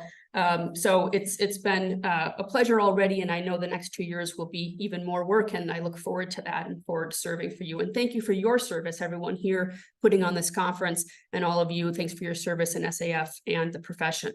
We've got a great team of staff. The staff are changing. SAF's not immune to the workforce challenges, just like any of us in the room, but they're doing a good job recruiting and filling those vacancies. So I look forward to meeting some of the new staff that have been hired in the last few months coming up at convention. Speaking of convention, I think you can still register. We have over 1,200, I think was the last number I saw, 1,200 registers or attendees registered, which is the highest since 2018. It's in Sacramento at the second to last week of October, and the theme is forestry. It's in our DNA. So I hope to see many of you there. You know, I think we have some challenging times, but I think with challenging times comes opportunities. So some of my personal goals next year and working with the board, obviously, and staff will be to try to figure out what is SAF's role to advocate for the good forestry that we're doing in the United States. I don't know what the answer to that is, but when we see things like EUDR come out, there's clearly a misperception and a belief that we're not conducting good forestry. And if SAF isn't going to advocate in some way for that, who is? So that's something on my mind as of late. And, you know, I'll be interested in kind of talking about that with all of you and with other SAF leaders, because I think SAF does a lot of great work, and all of us and all of you do a lot of great work. And to some extent that's known domestically, but it is not known globally. I can tell you that. I've been to India, I've been to Europe, I've been to South Africa. They still think we're a bunch of rogue cowboys over here. And because we air all of our data and we air all of our grievances and our disputes, they don't think that we are united. And of course, they think the whole country's burned down because of all the Canadian and Western wildfires. So there's lots of opportunity for better communication.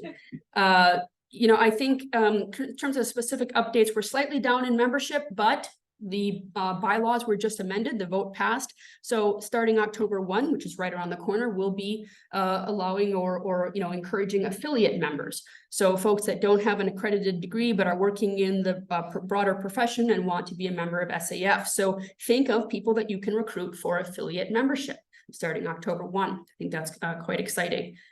In terms of some of you know that we've been going through a state incorporation process. 23 of the 30 are done.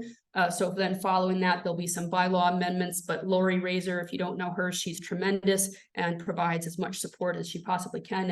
And so she will support, I'm sorry, I don't know where Michigan is in the status of that. I'm sure Amber does, but anyway, Lori will be your contact there. So that's moving forward and we'll be wrapping up soon. That's been a long several-year effort. The National Policy Committee continues to be extremely active. If you have not seen this with some of the more recent position statements, there are now briefing papers to try to really distill some of that down so it can be better used by decision makers and by folks that are doing policy and advocacy and, you know, handed out on the Hill and that kind of thing. They're also undergoing updates to the local unit policy guide and also trying to make sure they have an updated list of local unit position statements. So just a reminder, if you have local position statements, those need to be vetted through national. So they're doing a great job there. National elections, don't forget to vote. That ends in a couple days. We've got 2 strong candidates for VP. So please vote there. You don't have a district rep up, so no vote needed there, but please vote for national. Lots of other things. We're undergoing some efforts to look at our organizational effectiveness to make sure that we're providing support to current leaders and recruiting effectively new leaders so that we can make sure we have sustained success as an organization as the needs of our profession change. So that's something that we're undertaking as a board. If you haven't seen, if you're a local leader, there's now a new bi-monthly newsletter called Taproot that comes out, which kind of provides you with some of the key updates. So I think that will be helpful. So, point is we are trying to provide resources from national to local leaders, but we are all ears for ideas that you have. So you can talk to Amber, you can talk to Tara, you can talk to myself, whomever, Terry, track one of us down if you have ideas. We really want to hear those because SAF needs to work for all of us. And that means all of you, because if it isn't working for all of you and for many other people who aren't in this room, then we won't continue to have strong membership and we won't be relevant. And if we're not relevant, then quite frankly, we don't matter. So that's really one of my goals is how do we make sure that we're relevant and that we're working that SAF is working for you. So with that, I really want to appreciate, say that I appreciate your attention. Thank you for the invitation to speak here. And Amber, I'll turn it over to you for some district updates.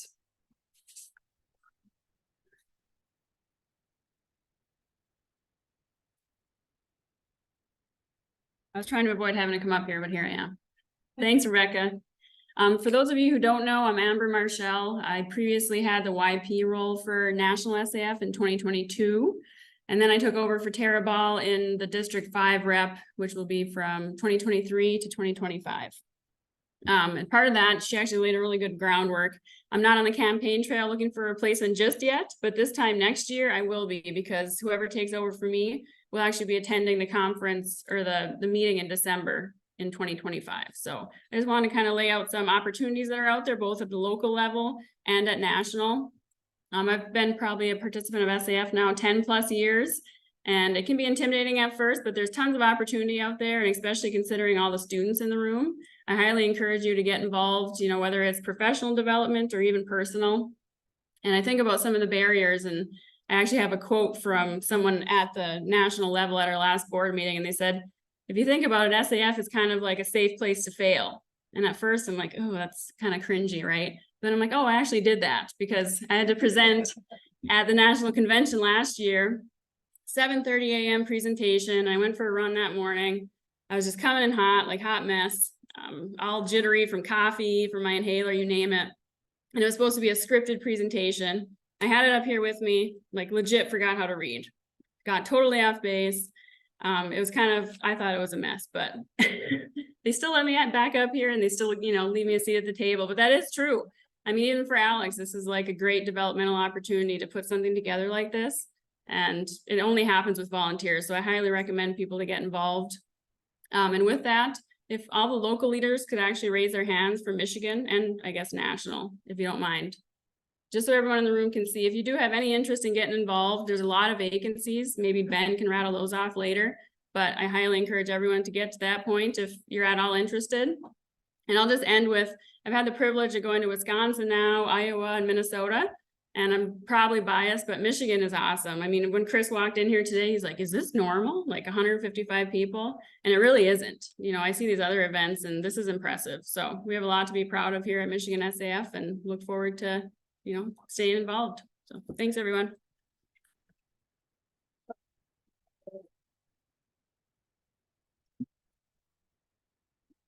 We're running a little bit late, but let's take a couple of questions. Anyone got some questions? And Rebecca or Amber, please repeat the question. Apparently Zoom doesn't hear these microphones. Question for Amber. Could you share some highlights from the other states, what they're doing, any innovations they're doing? Yeah, that's a good question. I actually just got somebody reached out to me from Minnesota regarding some DEI work. And not only that, but just kind of broadening their base and reaching out to more folks. So I think there's some events in that regard. I think the districts too are really good in terms of leadership academies. If nobody's heard of that, I know Alex is a product of one and a couple other leaders here locally. So I think, and correct me if I'm wrong, Chris, or Rebecca, but I think our district's really good about doing that and just focusing on future leaders and putting on those events. It's a lot of work because I actually sat on one of those committees 2 years ago, but it's super rewarding. And there is grant funding out there. So I encourage people to consider that. Those are probably the two that come to mind recently.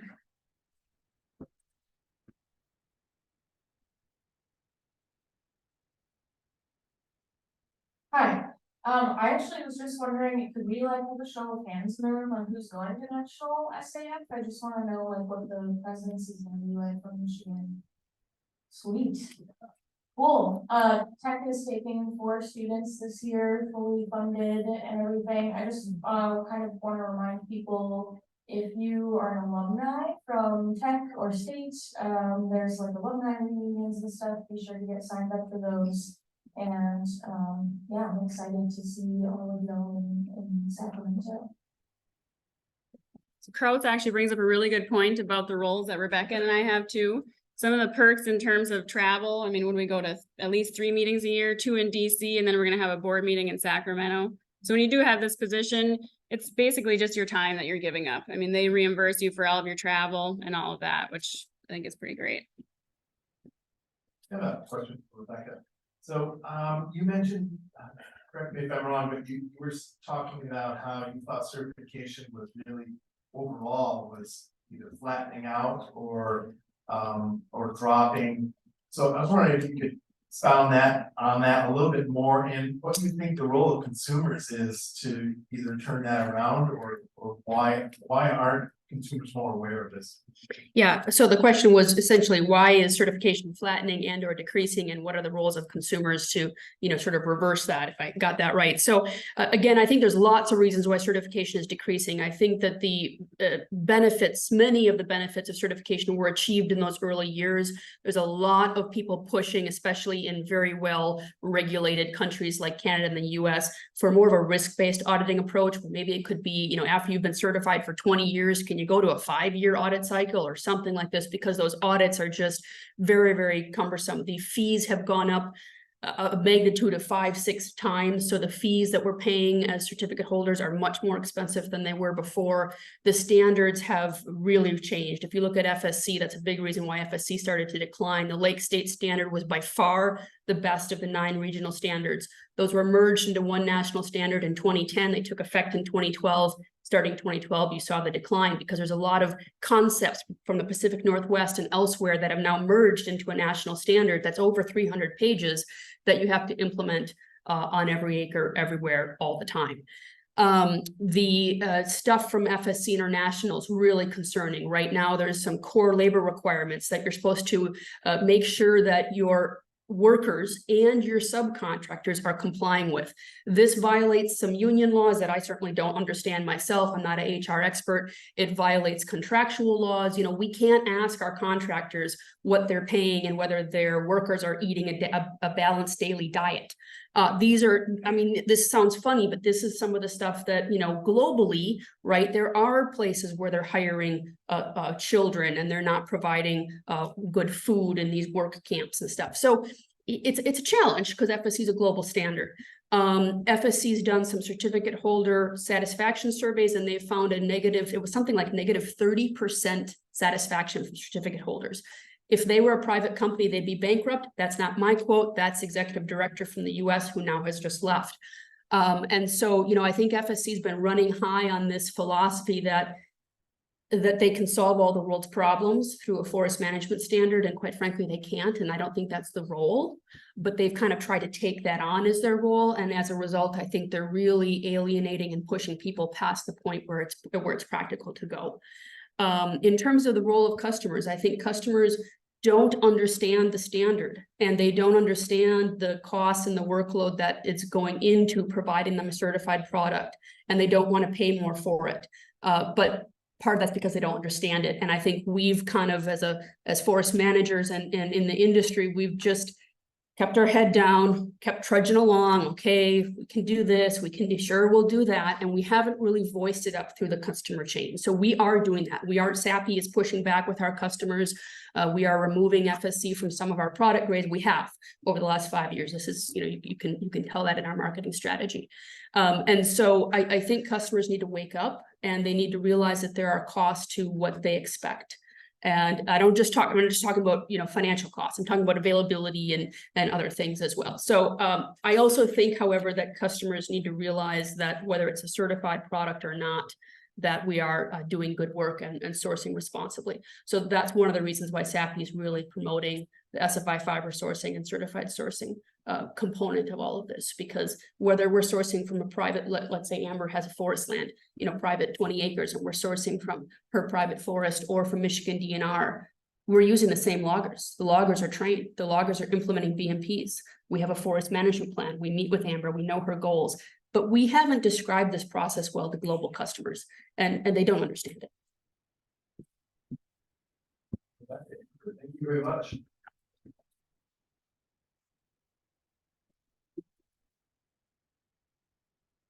Okay, folks, we are at the beginning of a break until 11 a.m. And I just want to show you one quick slide here. Well, actually, forget the slide. Take your program, take a look at your agenda, flip over to the next page. The next page, I want to, give a shout out to our 13 sponsors. We have 13 companies and organizations that paid a lot more to come here than you folks did. And I would like to, thank our sponsors and the folks that are supporting this meeting. And please spend part of your next 20 minutes by going over and talking to the sponsors. I think we're out of coffee, and Alex went to go freshen up those pots of coffee. So coffee's gone. Go talk to some sponsors, and the coffee will be there in 5 minutes. So take 20, folks. Folks on Zoom, come back at 11.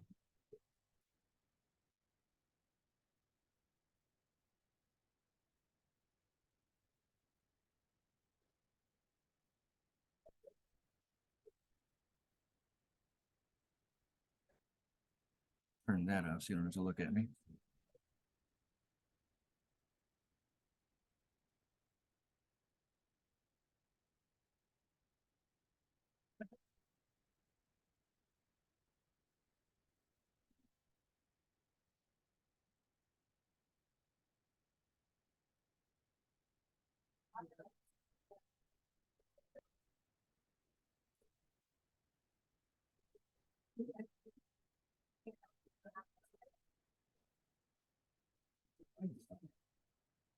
Yeah.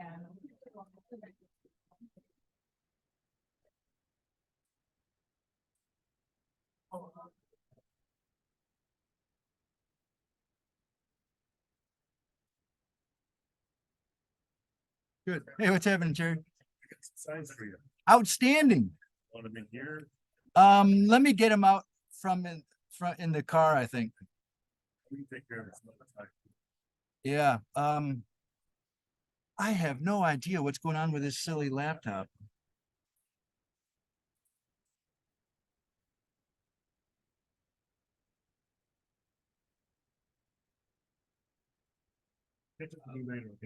Okay, cool. Yeah, let's maybe at lunch or something. Yeah.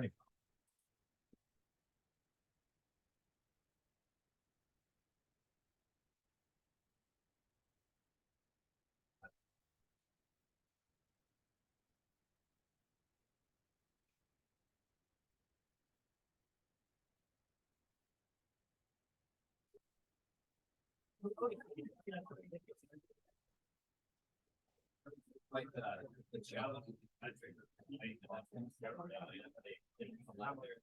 Are they? No, I'm just, so do I share screen for, let's turn that off. Sorry, people. Do I share screen Yep, first? so if you just go there, share that. Now, Go. when we go in presentation mode, I think if we're still just duplicating. Yeah, so Is this these, good? yeah, they'll see the draft. And then do I go, if I go to duplicate, then how come the ribbon's not going away now? Oh, well, That's easy to fix.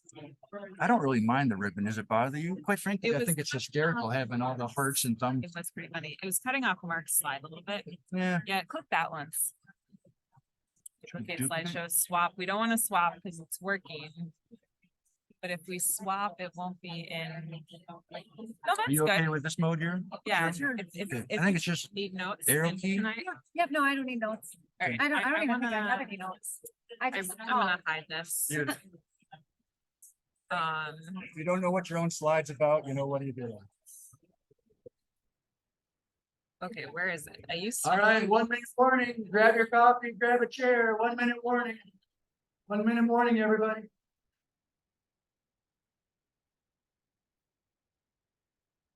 Already forgotten where it is. Hi, floating meeting controls. Bye.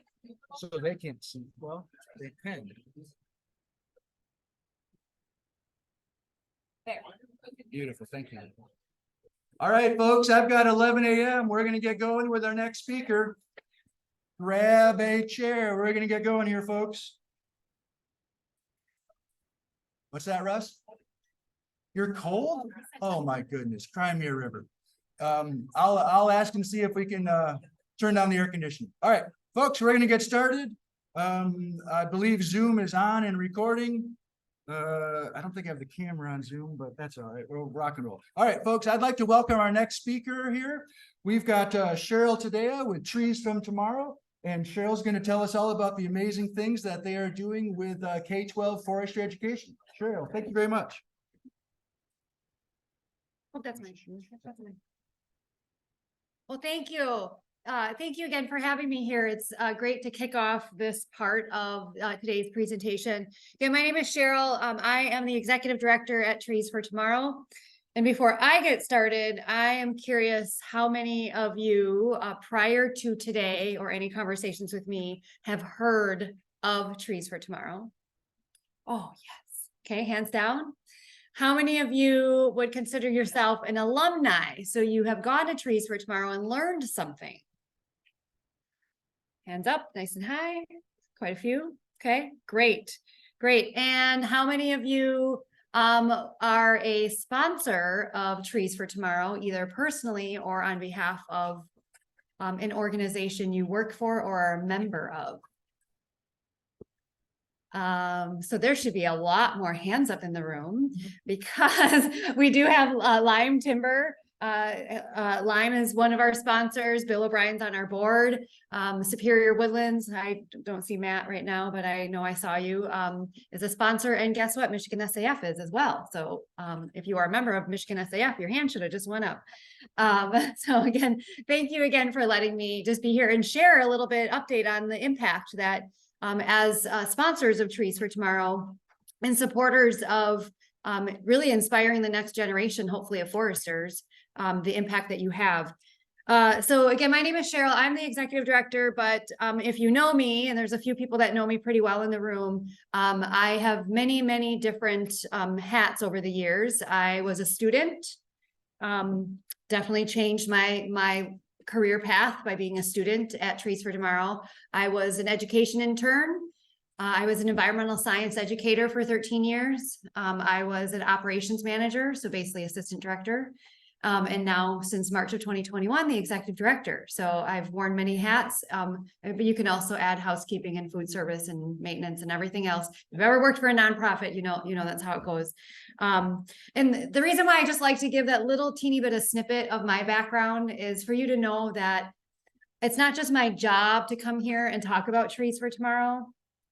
It is part of my identity. It is part of what influenced my adult life. So it is my second family. It's my second home. So it is, I love talking about Trees for Tomorrow. So it's not just my job. I get the pleasure to talk about it, especially in a group like this. Well, let's see if this is going to go.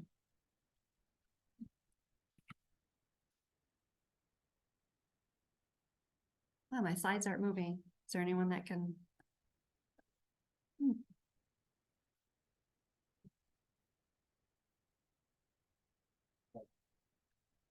Yep, I'm hitting the arrow. Oh, there it goes. Sorry, you just needed to come a little closer there. Okay, got it. So Trees for Tomorrow was, I just wanted to give a little history, I guess, before we talk about the impacts today. Is Trees for Tomorrow was started in 1944 by 9 wood and paper product company executives. And their intention was to really support the forest products industry. And they did that really by starting a tree planting organization. And so again, the original intention was to help reforest the Great Lakes region, to support the industry, to provide that local self-sustaining wood supply, and to encourage landowners to plant trees. Well, of course, coming with encouragement to plant trees comes education. And so again, since 1944, Trees for Tomorrow has been promoting sustainable management through education. Just at the beginning, it started off with landowners. And more than just come to a session and learn, it was much more involved than that, including providing management plans and being involved in the advancement of tree planting machines. So I could talk for a long time about those first 20 years, but that's not why I'm here today. But really just talk about our education programs, again, forestry outreach, but just to, again, give you a little snippet into where it came from. So really since 1945, Trees for Tomorrow has been educating students, K-12 students. Started off as high school students, and teachers and students come into programs, including, and then that expanded to middle school, elementary, families, youth groups, and so much more. So again, we've carried on that legacy to promote sustainable management through education since, again, 1945. So as a reminder, we are an environmental education center. We've had different names over the years: Natural Resources Education Center, Conservation Center, Natural Resources Specialty School, just different focuses, different branding perspectives. And so for the last several years, we really refer to ourselves as an environmental education center, a community center, also there for our schools. We are a private nonprofit organization. So we are funded. I've had a few people come over and ask where our funding comes from. And about 65% of our funding comes from donations, sponsorships, memberships. So Michigan SAF's sponsorship of our Careers Exploration Week contributes towards that. We have about $1 million budget. So if you do the math, you can kind of see 65% of that, again, is fundraised, and then through donations. And then the rest is earned revenue, the fees that we charge to schools, the fees that we charge for programs, for facility use, for meeting space, things like that. But again, today's mission is not much different than it was. It might be worded slightly different from 1944, but to promote sustainable management of natural resources through transformative educational experiences. We have a 35-acre campus in Eagle River, Wisconsin, not Michigan, but 15 buildings. We have, we're a residential center, so we've got dorms and we've got space for about 144 people, multiple classrooms, multiple spaces. This map up here, again, is just to show you just a little overview of what our campus looks like. We are in the city of Eagle River. We do also have the majority of our property is owned by the Forest Service. So when you come in our driveway and you see the Forest Service decal, it doesn't mean we are a Forest Service program. We actually pay the Forest Service to use that property. So again, we have that special use permit since the 40s with the Forest Service. Great relationship we have with them, that we have the pleasure and the ability to use that campus. For time's sake, I'm not going to talk about the history of the specific campus, but it is kind of a neat story, and it has to do with Region 9 Training School. And so if that intrigues you, you can come talk to me later about that. So today, again, since 1945, we've been doing education programs, but really since the late 60s, education became the primary reason for Trees for Tomorrow to exist. And so there's several people in the room that have come also to me to say that they came to Trees for Tomorrow as a student, or they know people that came to Trees for Tomorrow. And that's great to be able to come to a room like this, diverse type of people. And some people have been to Trees for Tomorrow last year and some 50 years ago. And so there's us alumni are kind of everywhere, which is great. But again, since the 60s, the education became the primary purpose. Those first 20 years, it was reforestation and it was land management. Again, it was supporting the industry was the primary focus with education kind of as that secondary, we've got the resources and we know that it's important. Again, it became the primary focus in 1967. So today, our bread and butter is really to provide multi-day education programs to schools from Wisconsin, Michigan, and Illinois. And most of those programs are multi-day. We do day-long, half-day-long programs for local schools, but most of our programs are overnight. That is where we shine. We shine, and our strength is in the 4-day workshop. Teachers pick from thematic units, which I'll talk about in a little bit, and we can get much deeper into those topics, into those units, into the science than we can for just in 2 hours. We also do outreach programs at schools, nearby natural areas, at school forests. Main reason why I am here and that we have this relationship with Michigan SAF is in support of our Natural Resources Careers Exploration Week, which I know there's at least one alumni of that particular program in the room. And I know that's Bill in the back. Again, I'll talk a little bit more specifically about that program in just a minute, but that is, again, a big reason why I'm here is because of that program. We also have what we call a custom living curriculum, and that the reason why we call it a living curriculum is there's a great curriculum out there, Project Learning Tree, the LEAF program in Wisconsin, and lots and lots of great curriculum out there. And parts of those curriculum really fit our mission and are appropriate for the Northwoods, for northern Wisconsin ecology, but it's not a perfect fit. And so we have taken the time and the resources and the energy to develop our own curriculum, and it's changing all the time as we come to meetings like this, and we're learning about the issues that are facing the industry and our natural ecosystems. We can then go back and incorporate that into our curriculum. And we also, again, are just constantly learning new methods to teach and hearing from teachers about what's relevant and what's important to their students. And so constantly making those changes. But we're still aligned with science standards, academic and career planning, and, again, Northwoods ecology. And so it is a lot of work to keep up with all of that, but our team of educators, our professional educators, do a great job with that. And we feel really proud of what we present. In addition to programming, we also do facility rental. Again, we're about a 35-acre campus, 15 buildings, lots of meeting space. We just had Rough Grouse do their grouse camp last weekend at our campus. So about 150, 200 grouse hunters for the weekend. So that was great to see them and all their dogs. And then we, again, do lots of other programs. So again, I can go on and on about all the great things we do, but I need to just stay focused today.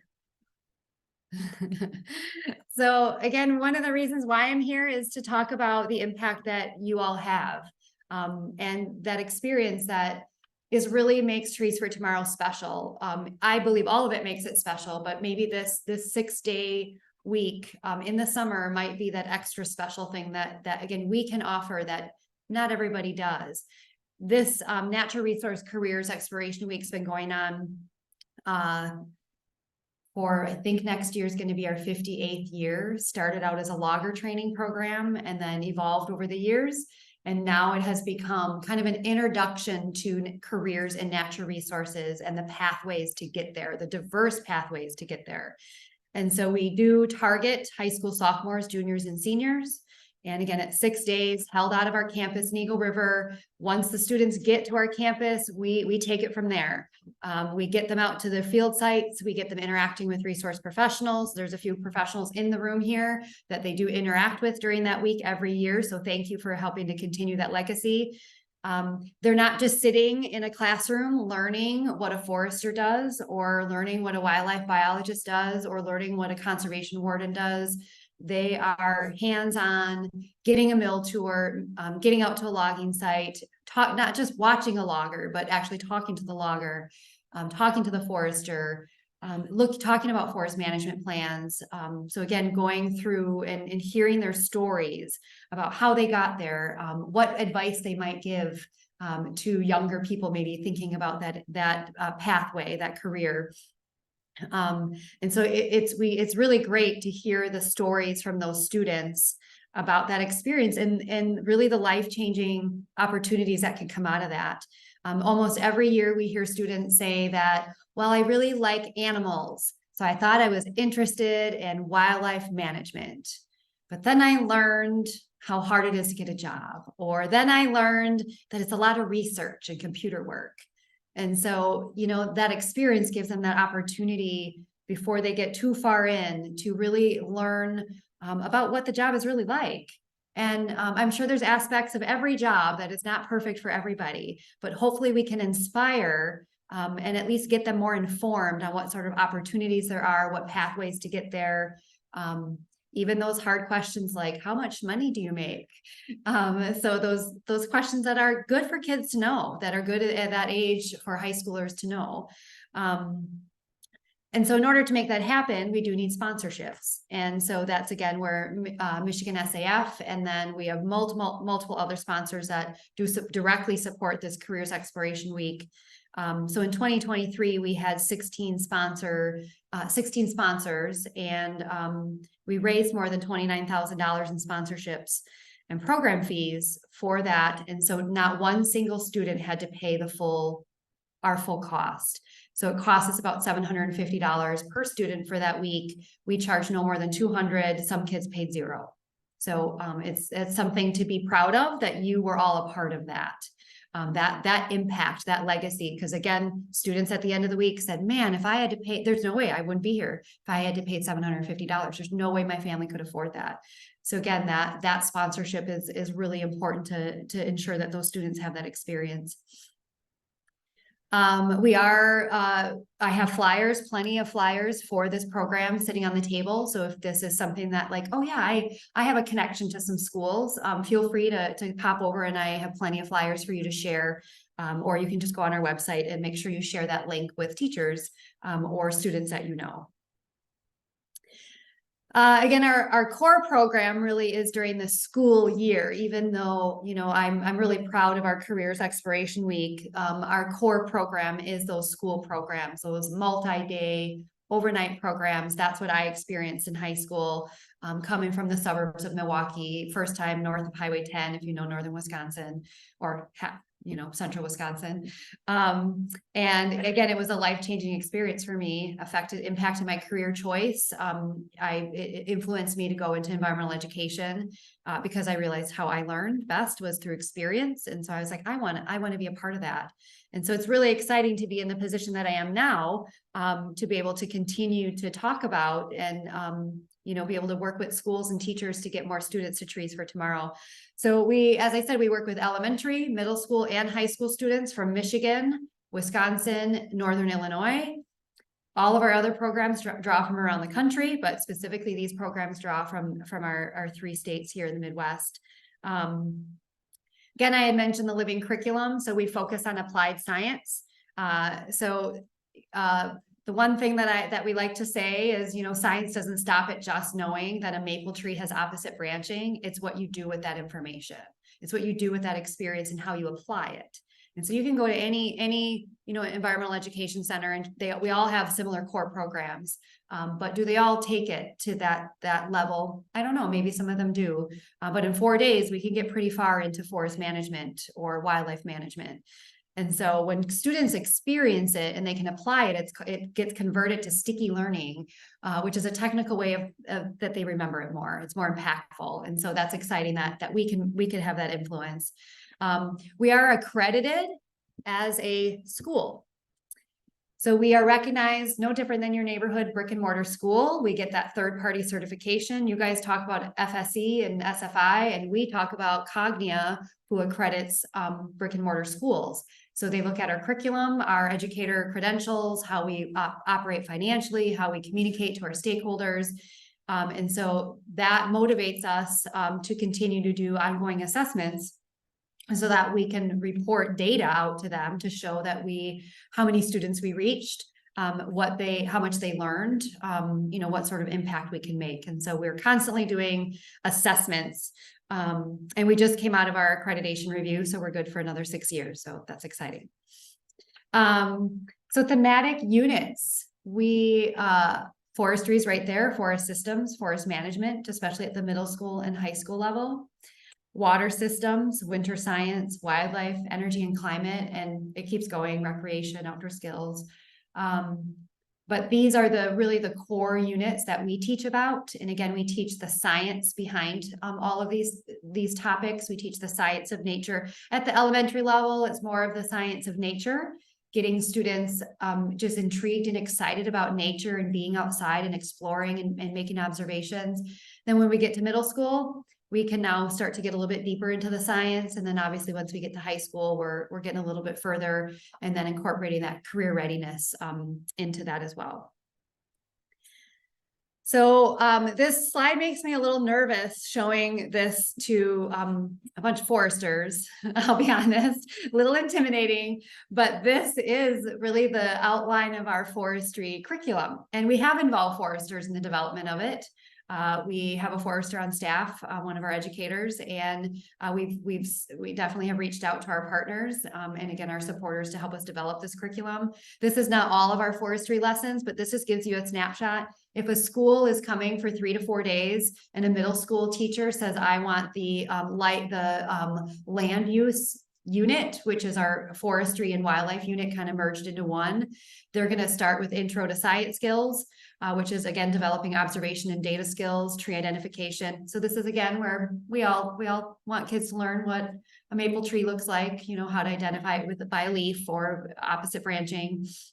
But then we can use that to help them start to make observations about how trees are growing different after disturbance, whether it's a weather disturbance or a timber harvest, and then start talking about succession. And then we can start looking at how does that impact the animals that live there. So animal adaptations and forest health, again, actually apply what they've learned and do an assessment. And so this is where we, you know, we can show them how the positive impact that forest management can have. Again, the science of forest management. There's actually science that goes behind those decisions, which I don't have to tell you that, you know that. But not all of our students know that. And to be honest, not all of our teachers know that. And so we're not just teaching the students, we're also teaching the teachers too. And then at the high school level, we still have an introductory class. But now we can get a little bit higher level because we can go a little quicker through that basic tree identification. And let's now start introducing some of the tools that our foresters use. And then let's go out and study an unmanaged versus managed forest. And let's start thinking about, you know, the long-term impacts of that. And then we can start incorporating again some of the technical things that many of you have to look at every day, BMPs for water quality, managing, you know, woodlands for wildlife. Let's start considering again these real life impacts as you work through a forest management plan. And then at the high school level, it's great. They get to end with developing their own forest management plan. So again, just to work through that process. This is why we shine when we can do 3 to 4 days, because we can get through all this. We can't in 2 or 3 hours. And especially that careers exploration week, when we have 6 days of just targeted time focused on careers and natural resources and the pathways to get there, that's impactful. Obviously, we can do a lot of research online and the internet, but you can't always get it there. So when I take a step back and think about maybe connecting this a little bit more to all of you, I'll be honest with you that there are challenges in environmental education and forestry education. Especially as the executive director, the one that's managing our finances, and also doing the fundraising and looking how all of that supports what we do and makes an impact. Really the balance of, I mean, it's not news, right? The balance of increased costs to keep, and then finding a way to keep things affordable. You know, that's the number one challenge by far. For schools, if I poll our schools, I know just through verbal conversations that they're going to say the biggest challenge for them is transportation costs to come to Trees for Tomorrow or to go to any field trip, really. I mean, almost every school that comes to us, especially even if they're 3 hours away, it's going to cost them over $2,000 just to at least $3-4 just to get to our campus. And so, so I'll have a recommendation from this based on that information. But I can't control what busing costs. I can provide resources for them to get funding. I can only control what our fees cost. And that's where, again, partnering with groups like Michigan SAF is great because that can help us to keep those fees a little lower. Teacher turnover. I mean, it's nothing new, but that does make an impact when we have a big change in the education world that might, or the greater world, like obviously the COVID-19 pandemic did cause a lot of teachers to retire early and teacher burnout. And so that's always a risk for us. If we've got a school that's been coming for 30, 40 years, and it's that same teacher that started the experience and now is retiring, it gets a little bit more challenging to kind of keep it going sometimes. And then just on behalf of teachers to really teach, I mean, I don't want to spend a lot of time because then we get into politics, but the pressure to teach the test. And if that doesn't make any sense to you, just know that teachers are under a lot of pressure to make sure that their students score well on standardized testing. And those results of the standardized testing leads to, financial benefits or available resources oftentimes for their districts. And so there's a lot of pressure that teachers have to balance. But the good news is that there still is demand out there. There still is a role and a niche for environmental education and forestry education, obviously to support the industry. Teachers still they want to bring their students to Trees for Tomorrow. They want to get their kids outside, not just by us, but to their community nature center or to their school forest. Teachers want to do that. They just got to find the balance in order to do that. And so they need the financial support, even if it's a low-income community, as long as they have funding available, they can make it happen. And as long as they understand that there's a value to that hands-on experience and not just showing them a video about a logging demonstration or a timber harvest, but actually seeing one in person. If schools have administrative support, which, that's an area we continue to work through. And again, there is still willingness of teachers, as I said, to coordinate these experiences. So that's great that we have all these things. So how can you help? You can help inspire, motivate whoever you're connected with to fund out of school time experiences for schools. So for Trees for Tomorrow, every dollar we receive, every dollar raised is 12 more minutes a student is outside learning the science of resource management. So whatever it is, it's all going to make an impact. It's all going to make a difference. And so any sort of funding to organizations like us, funding for transportation, like the Wheels to Woods programs, is super helpful for schools. Every single one of our schools knows about those opportunities, and outreach to teachers and administrators at schools. This is a role that you can play if you have those opportunities to encourage teachers to take advantage of your expertise and what you're willing to do, as well as remind them that there are opportunities to go a little further. If you're not comfortable teaching the science of forestry, hey, there's a nature center that's not far from your road, or there's this place called Trees for Tomorrow that I learned about recently, that's in northern Wisconsin. So lots of opportunities, again, to support your future, right? And that's where I feel really proud to be a part of that legacy. And then again, as I said, to offer that expert content. I know I'm running out of time, so I'll just make this really brief, but we did have a timber harvest on our campus for the first time since 1944, when the trees were first planted last year. And we were taking students out to logging sites all the time, but we weren't really practicing what we were teaching. And so we finally did that on our own campus. And we've got a lot of great post-harvest activities happening and incorporating that into our curriculum, and putting up deer exposure so students can study the impact that deer and wildlife have on forests as they grow. Next year's our 80th anniversary. Next year's also, we're up for our next strategic planning, all that fun stuff that comes with being an executive director at a nonprofit.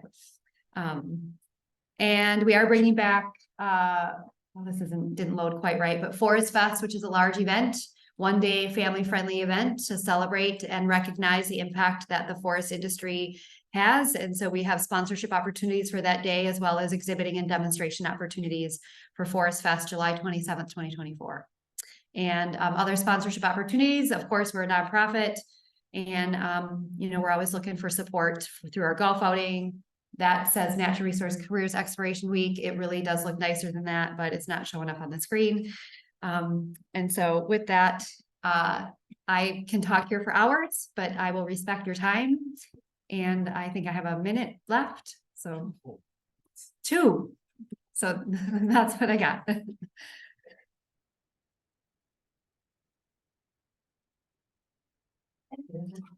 So I'm just curious, some of your bigger opportunities for audiences, is it through, do you work with scouting or FFA, or how do you get the word out, you know, to the schools that this is going on?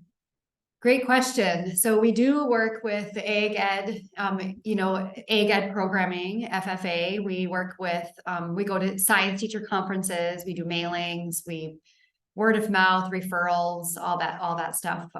Even periodically, we'll attend an administrators conference so that we can start at that top level too. Do you do anything with the Environment program? Not currently, but we used to. So if you have ideas, I'm open. Do you do anything specifically to work with minority or underrepresented groups? Absolutely. And that's part of especially our careers workshop, and some of our funding is specifically targeted at communities, schools that can match those criteria. So that's my job, is to put that puzzle piece together to ensure that we have funding and we can attract everybody, no matter what sort of economic background or whatever their background is. So yeah, thanks for asking that. But yeah, that's where, again, those partnerships are really helpful for us, because we might not be always the experts, but to be able to, again, spread the word in all communities about the opportunities. So for the National Resource Careers Exploration Week, do Yes. you know what your conversion rate is? How many go on to? Not yet, but you can ask me next year, because we're working on doing some alumni surveying and trying to get some data, because in the last 24 months, that question keeps getting asked, and it's time. So yeah, we're gonna get a group together and start putting together some survey information, because we got lots of contact information. But again, there's a few people in the room that have been converted, so through our program. So there's your data. All right, well, thank you very much, Cheryl. Welcome.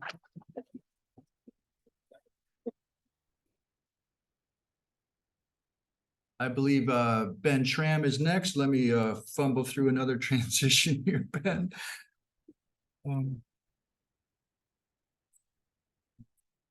I got one slide.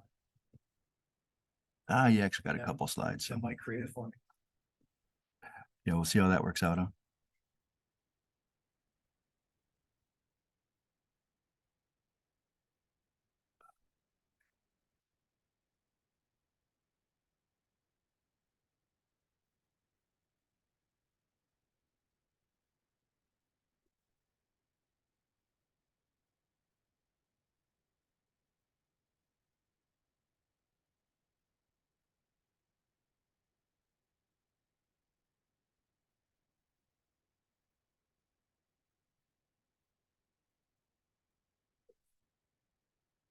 Steps memorized. Not really, just fumbling through. All right, our next speaker is Mr. Ben Schramm, employed by MDARD, but also our Michigan SAF chair. Ben, take it away. Hey, thanks, Mike. How's everyone doing? Some applause on the screen, I see. That's probably not for me. That was probably leftover from Cheryl's discussion. Yeah, right on.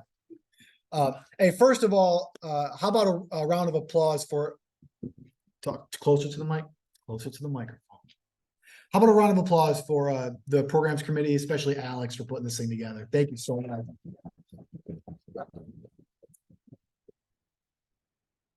And thanks everyone for coming. I mean, I know it's tough, especially this time of year, to take time out of your very busy schedules.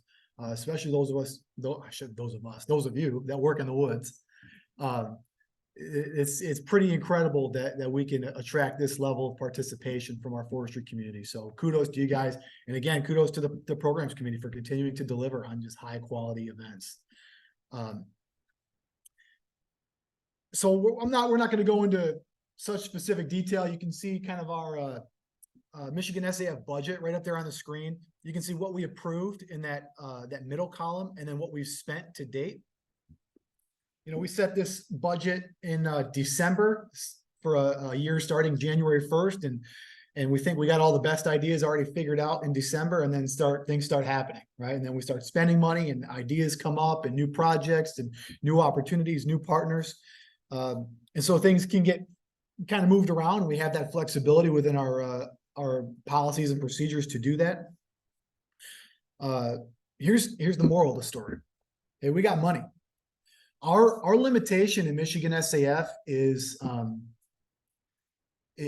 not funding, at least not right now. Our limitation, quite honestly, in us getting to the next level or us continuing to provide high quality services and programs to our members, to society, to teach people about forest and forestry, is having the manpower and individuals to champion some of these projects.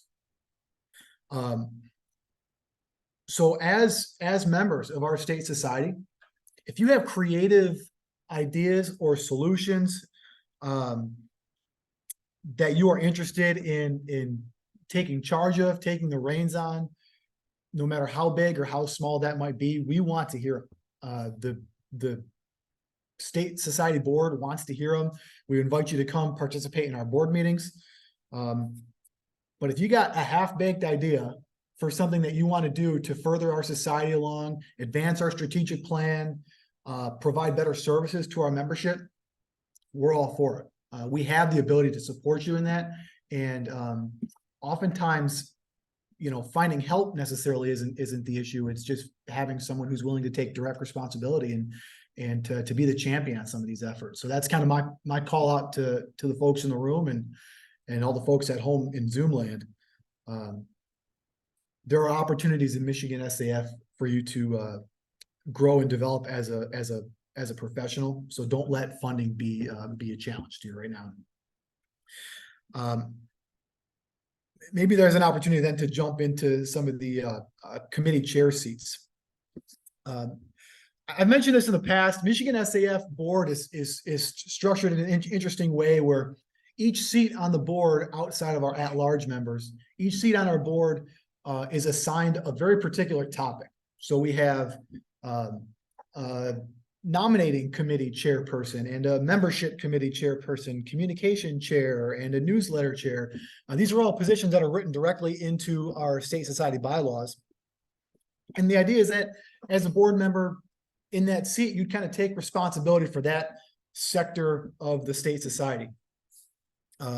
We have two especially critical positions that are open and awaiting your service. And that is the communications committee chair and the membership committee chair. Obviously, the other two are up there and they're important and they're in our bylaws and we should have these positions filled. But I think something that's especially important to me is both communications and membership.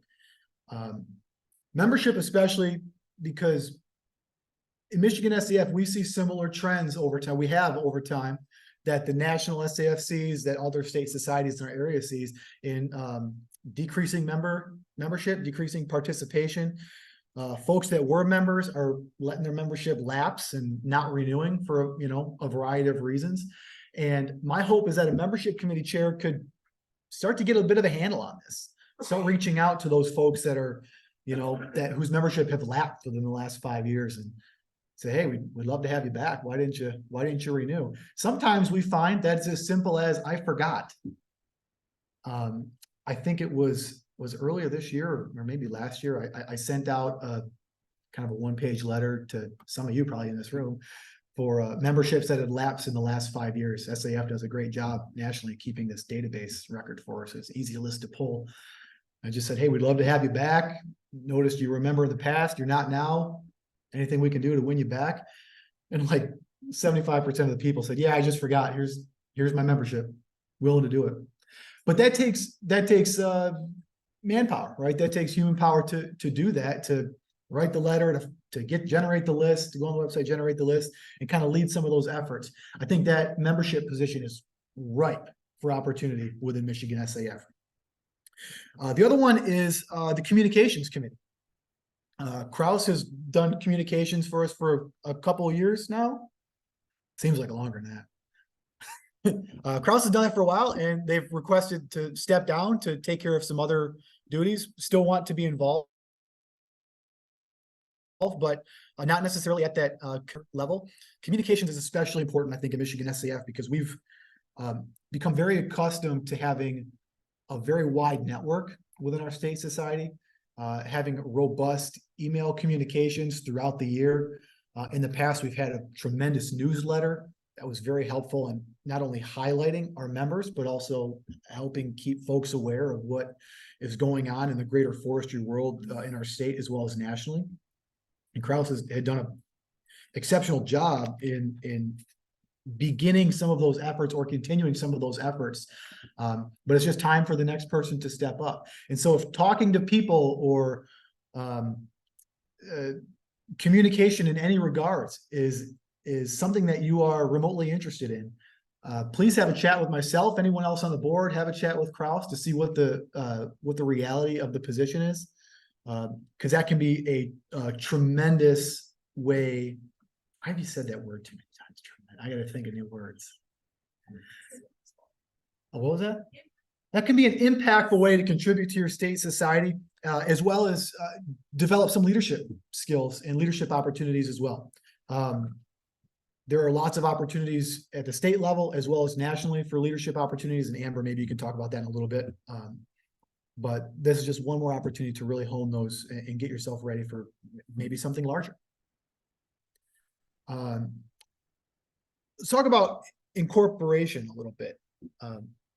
Those that have been paying attention know that we've undertaken this incorporation process of Michigan SAF at the request of the National Society.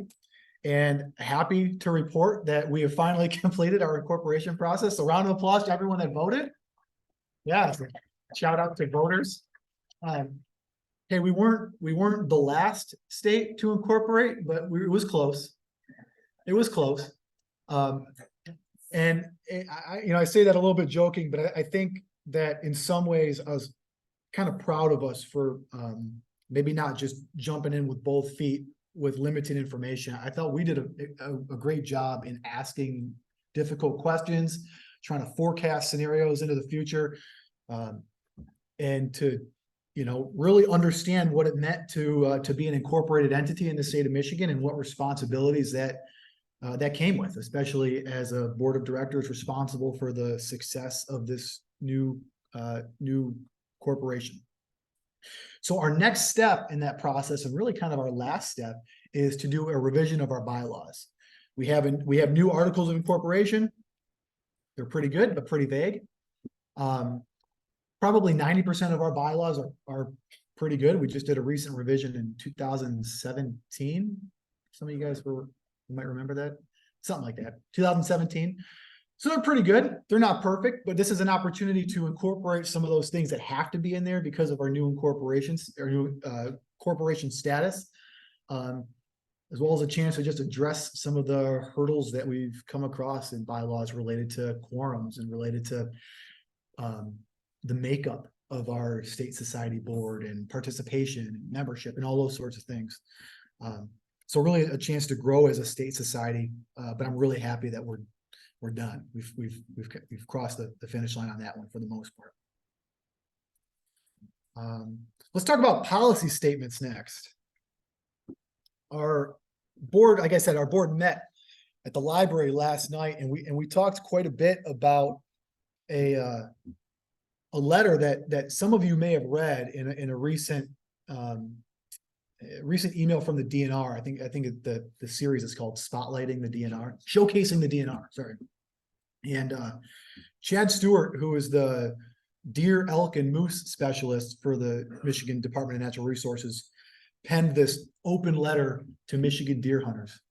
And by all accounts, really stuck his neck out there in suggesting that there are big chunks of this state that where deer numbers are really a problem.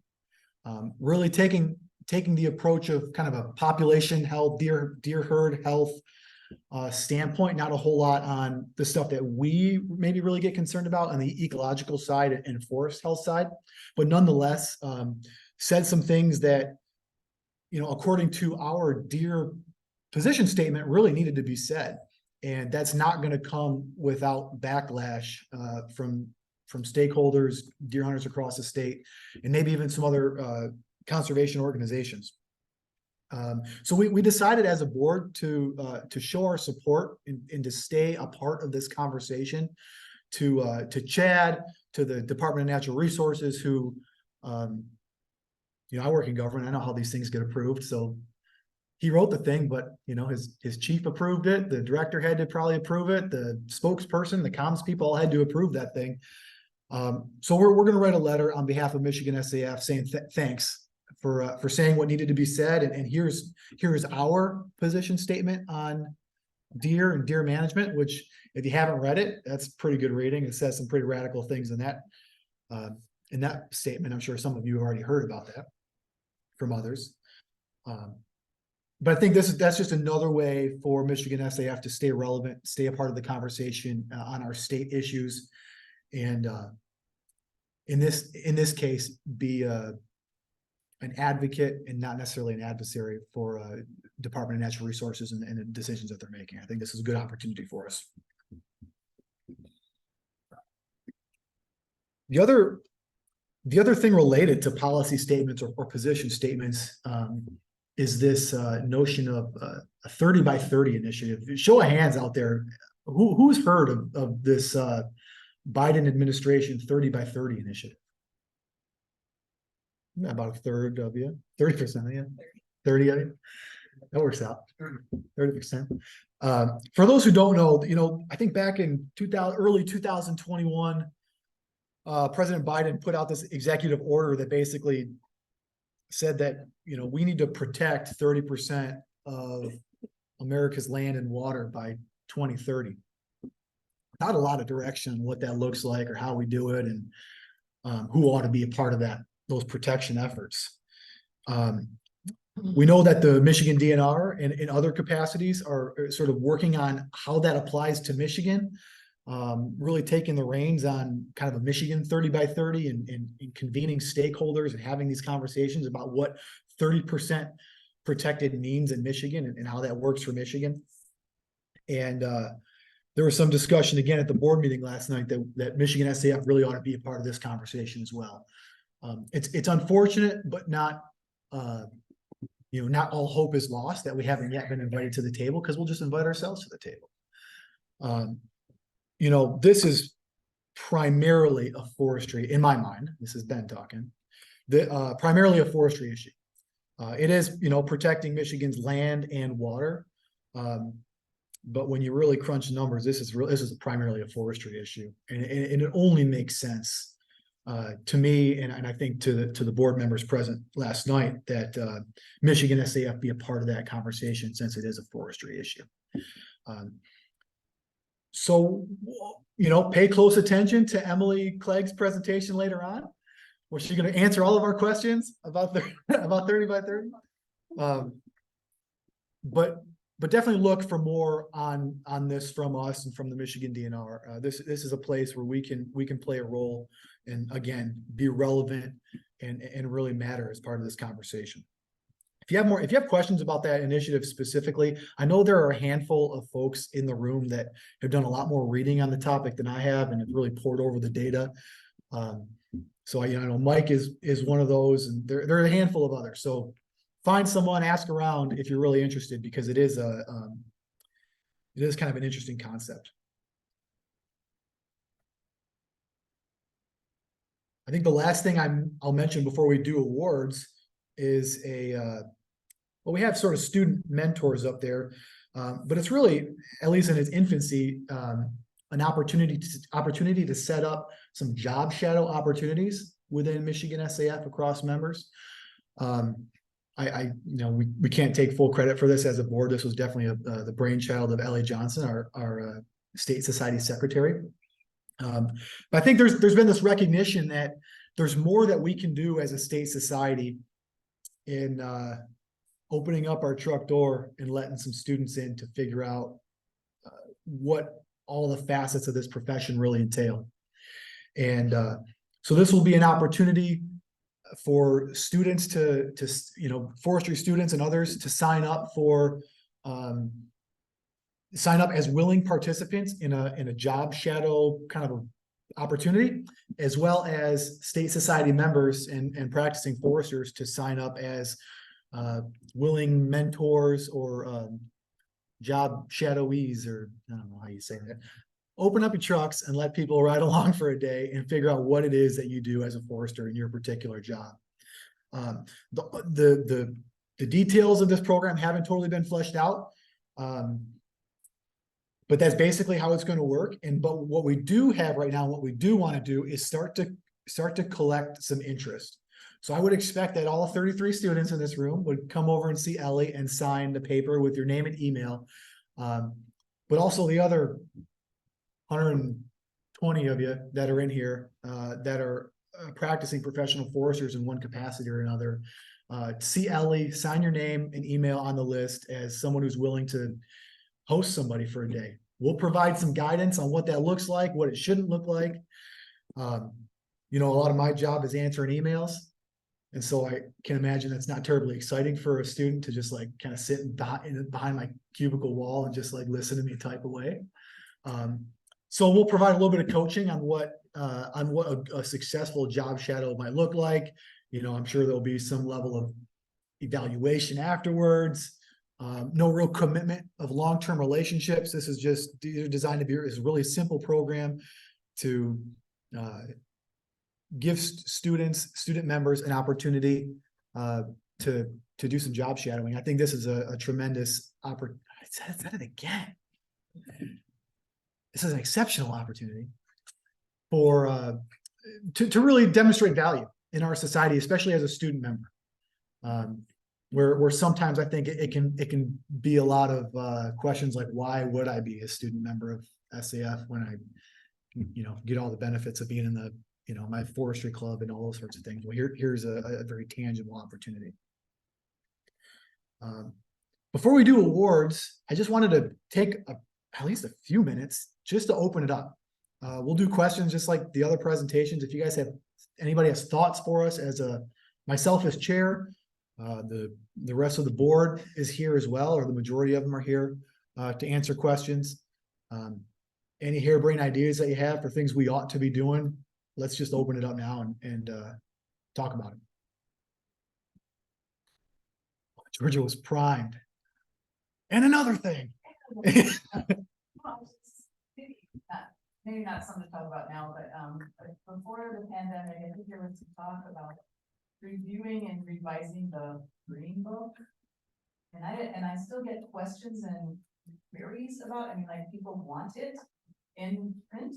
So there was somebody that said they would like to take that on, that wasn't me, but if it is something that some way to expend some funds, do a project that's really concrete, that might be a good one, if you will help. Yeah, can you just in a few sentences describe? Wait, give it back to her. Isn't the Green Book silvicultural guidelines for all major forest types in Michigan? That's from what I remember. Yeah, I got a couple old copies in my desk. Oh yeah, supposed to turn on the video. Hi, I'm going to show my ignorance here, but I think there might be some other people that also share this. Can you explain to me what the incorporation of us means? That's all we have for today. Thank you. No, so apparently there are some there have been some changes to some federal laws and even to some state laws across the country that especially related to banking and financing, that really put us in an advantage to be incorporated like as an entity within the state. And so we're doing this is happening across all state societies in the country, and this is sort of a risk mitigation act that National SAF decided to act on. Doesn't really change anything for us. It doesn't really change our taxation. We may have to make reference to, the corporation or something in our bylaws, but it doesn't really change how we operate. It really just matters that we are now a recognized corporation in the state of Michigan. And I think there are, like I said, some banking and financial implications to that. We will have what's called an affiliate agreement with the national SAF that kind of sets us up sort of like a franchise. The same way if you're, wanted to run a Big B Coffee or a Subway or something, you'd have a franchise agreement that says, the arches are gold, there's cheese on the Big Mac, all those kinds of things. And so it's a lot more of like a behind the scenes organizational management than really anything that we're going to see on the ground. And I know that there's a number of folks in here that have been a part of this conversation for a lot longer and a lot higher of a level than I have. So if there's other things that should be mentioned related to that question, feel free to jump in. Yeah, Ellie. The mentor idea or the job shadow idea.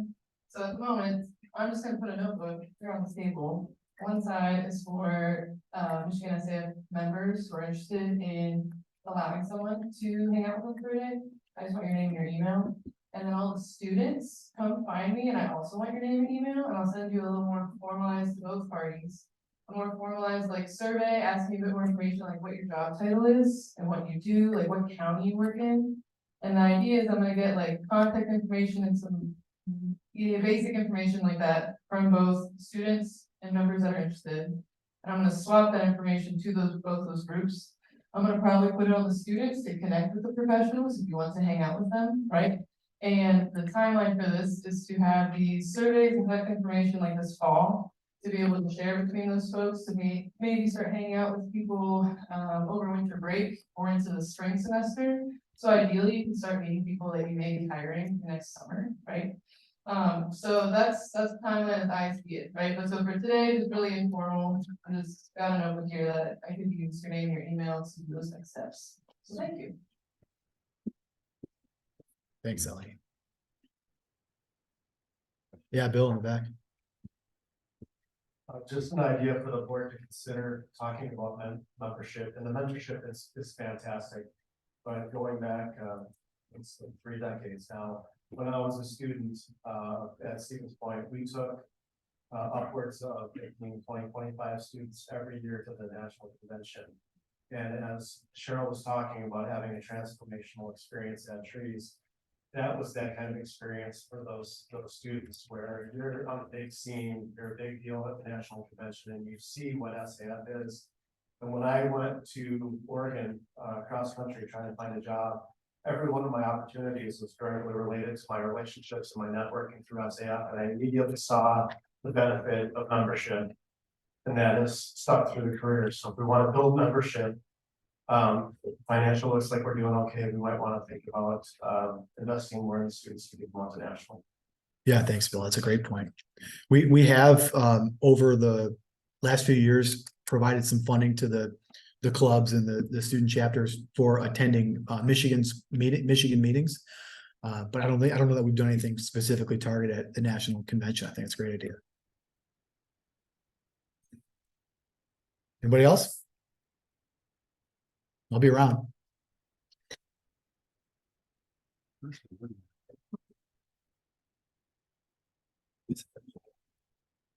Yours.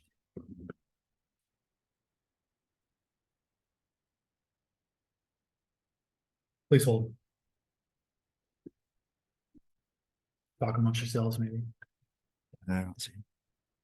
My bad. All right.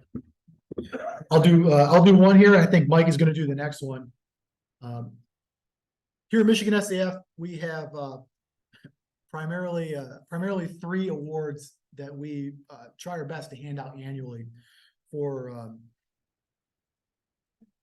great service to the profession and to the forests of Michigan. Those being Young Forester of the Year, Forester of the Year, which Mike always calls Middle-Aged Forester of the Year, and retired forester of the year. I have the pleasure here of delivering the retired forester of the year to Bruce Mackey. And is Bruce on Zoom? No. No. I just got a text, he's not gonna be able to make it today, he'll be at the spring. Oh, we can say whatever we want about him. So Bruce retired from Weyerhaeuser after 30 years of service. Managed numerous land bases in the Upper Peninsula, and he lived in Tri-Mountain for the entirety of his career, but based on the notes from the nominator, still managed to be the first one into the Lance office each day with coffee on, stairs shoveled, and mail picked up. Here it says the classic Huber work ethic transcended into his forestry work, where he always had a solid plan in place, backed up by immaculate paperwork. Not only was Bruce a great forester, but he was also an awesome colleague. He always brought a joke, can-do attitude to the team that lives on to this day.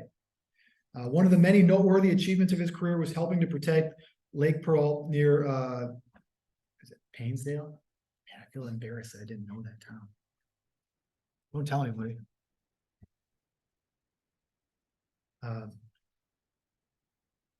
During a previous ownership, there were offers to buy that parcel, turn it over to a private owner, which Bruce helped prevent.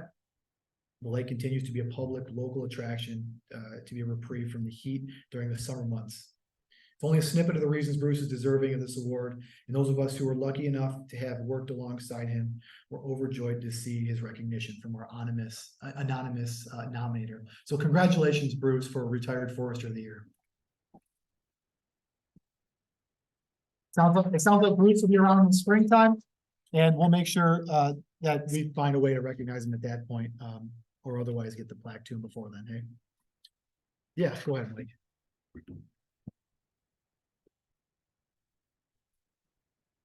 I'll jump in and present the middle-aged forester of the year to Brock Van Oss.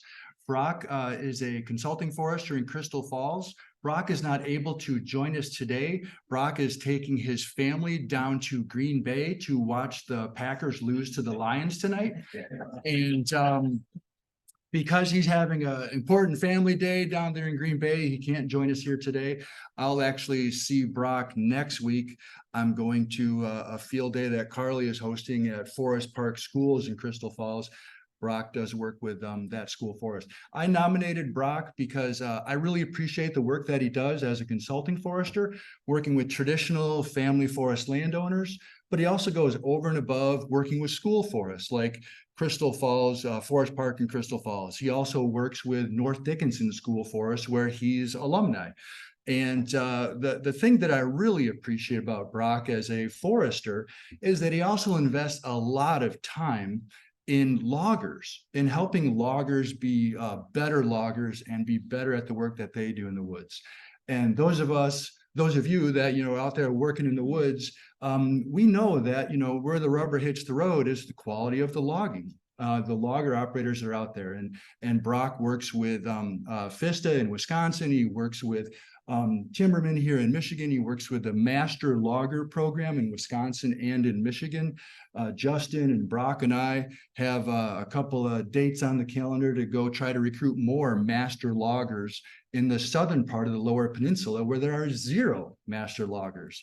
And for those of you that live up in this neighborhood, if we need better loggers anywhere in Michigan, it's in the southern part of the Lower Peninsula. So I appreciate Brock being willing to drive all the way down from Crystal Falls to invest in the quality of logging in the southern part of the state. So I'll see Brock next week, and I will pass this award on to Brock. One quick item related to awards. I'm involved with a couple of nonprofit organizations like the American Tree Farm System and SAF and others. And one of the best things that we do as organizations is give out awards and recognize people for doing good work out there in the woods. We never get enough nominations for awards, and we need to change that. And one of the things that we're doing at the board to try to make it easier to submit nominations is that Craig Casmer, our nominations chair, has created a form. It's a simple fillable PDF. It's easy to fill out. We have a single deadline of March 15, which also corresponds with a national deadline for nominations. And we're going to be able to give out these awards at both the spring and the fall meeting.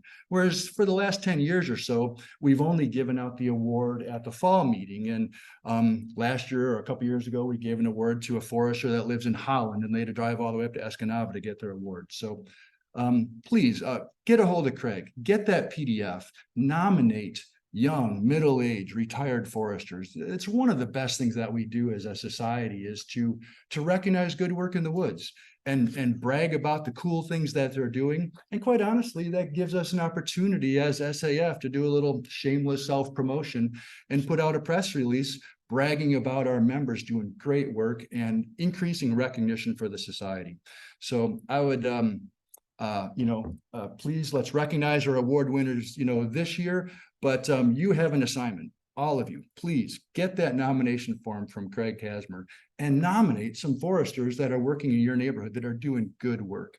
And we would love to have a difficult choice of, we've got 10 nominees. How do we pick one? In the past, whoever gets nominated wins. And we need to change that. We need to have more nominations because awards is an important part of this society. So let's work hard at flooding Craig with a lot of really good nominations by March 15 next year. Yeah. I think we're good on that. I think I appreciate that, Mike. We have indisputably some of the best foresters in the country are in Michigan. And it really is great fodder for local papers and for us to kind of brag on ourselves a little bit and demonstrate the work that foresters do. Amber, do you want to come up really quickly? I had asked you to talk a little bit more in detail about some of the specific leadership opportunities that are available at National SAF through working groups or committees and stuff. You got a second? All right.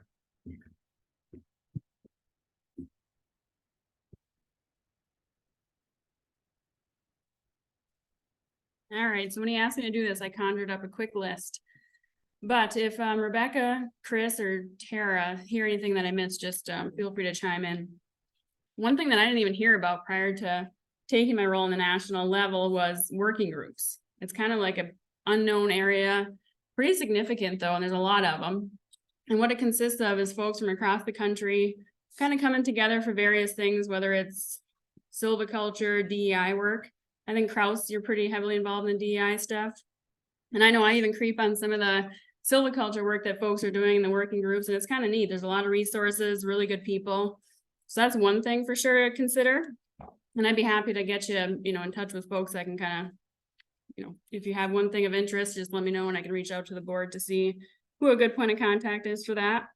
And one thing Rebecca did prior to her current role was a policy chair, which is pretty important. I know we spoke a little bit about deer here, but at the national level, there's a litany of things. We never talk about fire here. That's significant, especially on the West Coast and up in Alaska and all that. So there's tons of different topics to be considered. And I think some of you even get sent those policy statements. I think that's my job, is to send that to Ben, and then he can send it to the state of Michigan, just so all of us can kind of review it. And if you have comments, there is a public comment period for some of those.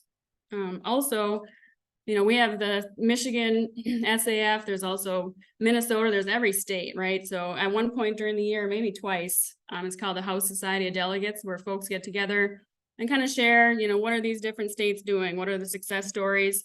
There's a role there in the national level too, to kind of coordinate some of that. And that's called the House Society of Delegates. So that's another opportunity.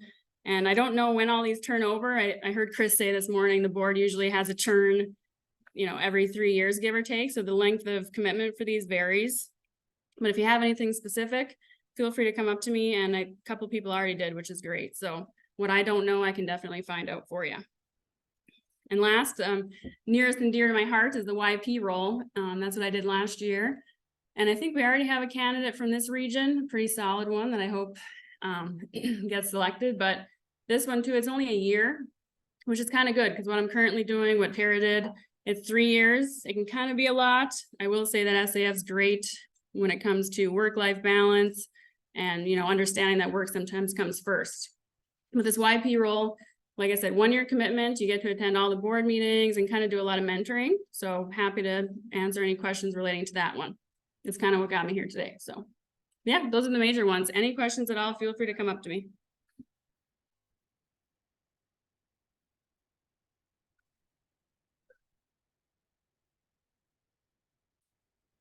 Mhm.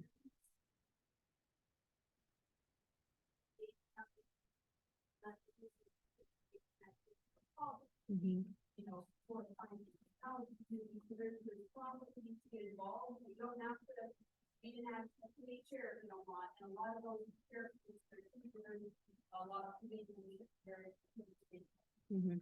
Yeah, thank you for that. There's a lot of opportunity out there, and that's a good point, Rebecca. It's not like you have to, you know, bite it all off at once. You can kind of get involved with that committee level, learn more about it, and then kind of work yourself, you know, up, if you will. So tons of opportunity. There's no shortage. So any questions, like I said, feel free to reach out to myself, Rebecca, Tara, Chris, and even Don Howlett. He did this gig. I pulled him aside, I think last year. I'm like, what's this all about? Do you recommend it? And absolutely he did. So any one of us are happy to talk with you about items at the national level.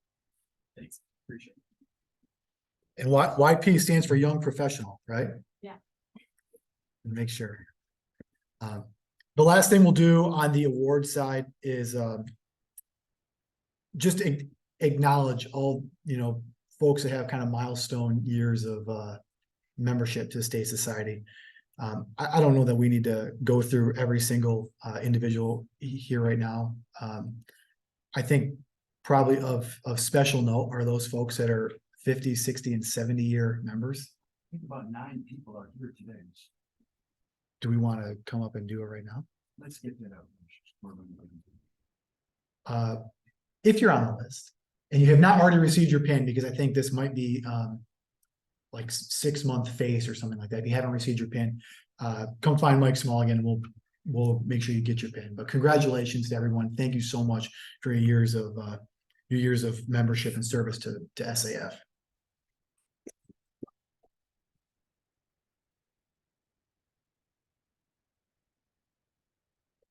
I think that's all for me. The students next? Yes, sir. All right. Thank you, Ben. All right, so we have an opportunity to hear from the next generation of students that are going to be the next generation of foresters. So we've got 30-some students here, and so instead of bringing them all up on the stage, since we've got 4 colleges and universities represented, I've asked one person from each of those schools to come up. So I haven't seen Alex. Alex Conrad, you in the room? Come on up, Alex, from Michigan Tech. Itcha Thapa from grad student at Michigan State. Come on up, Itcha. We've got Tyler Sisson, who's, well, technically Tyler is a graduate student, but he's also leading the MSU at Bay College. Are the students still taking their math test? Was that the story? So the students are taking a math test, poor kids. And then it was Olivia Hanholt from Gogebic Community College. So come on up and come on up, Alex. Let's get this party started. I've got to fumble through with swapping out a PowerPoint to get some visuals for you, but please use this microphone and get going while I do more awkward IT. Hi, I'm Alex Conrad, the president of the Forestry Club at Michigan Tech, and I use he, him pronouns. So we got a lot of things going on even in this next week. We just had a meeting on Tuesday and I got overwhelmed by like everything going on this week. It's kind of trying to get everything done before the snow falls, which will probably happen in, I don't know, 2 hours. So, one of the big things that we have coming up, this is next Saturday, we have the Woodchuck Games, which is kind of a very small conclave event, but it's the first timber sports activity we have had since about 2019, I believe. So that's coming up on the 7th. We've invited some students from MSU to come as well. We're expecting about 10 to 12 from them. And quite a few tech students are very excited for that. And then also we've invited Gogebic to come, and hopefully we'll see some of them here, or some of them there for that. So if you don't know what conclave is, it's basically racing with axes and saws, not running racing, trying to cut through things. And scissors too, right? Yeah, with scissors through 12-inch logs. No, but yeah, it should be a lot of fun. Big focus is safety, so we're gonna make sure that everything's handled in a safe manner. And we have a design poster that some people from MSU may be a little mad about because we turned the Spartan around. So sorry about that. Could be worse. And yeah, so we're excited about that coming up just in about what, 8 days. Another thing coming up, we have the Natural Resource Career Fair on October 17th. That's 10 to 12 in our atrium. And that's also the same day as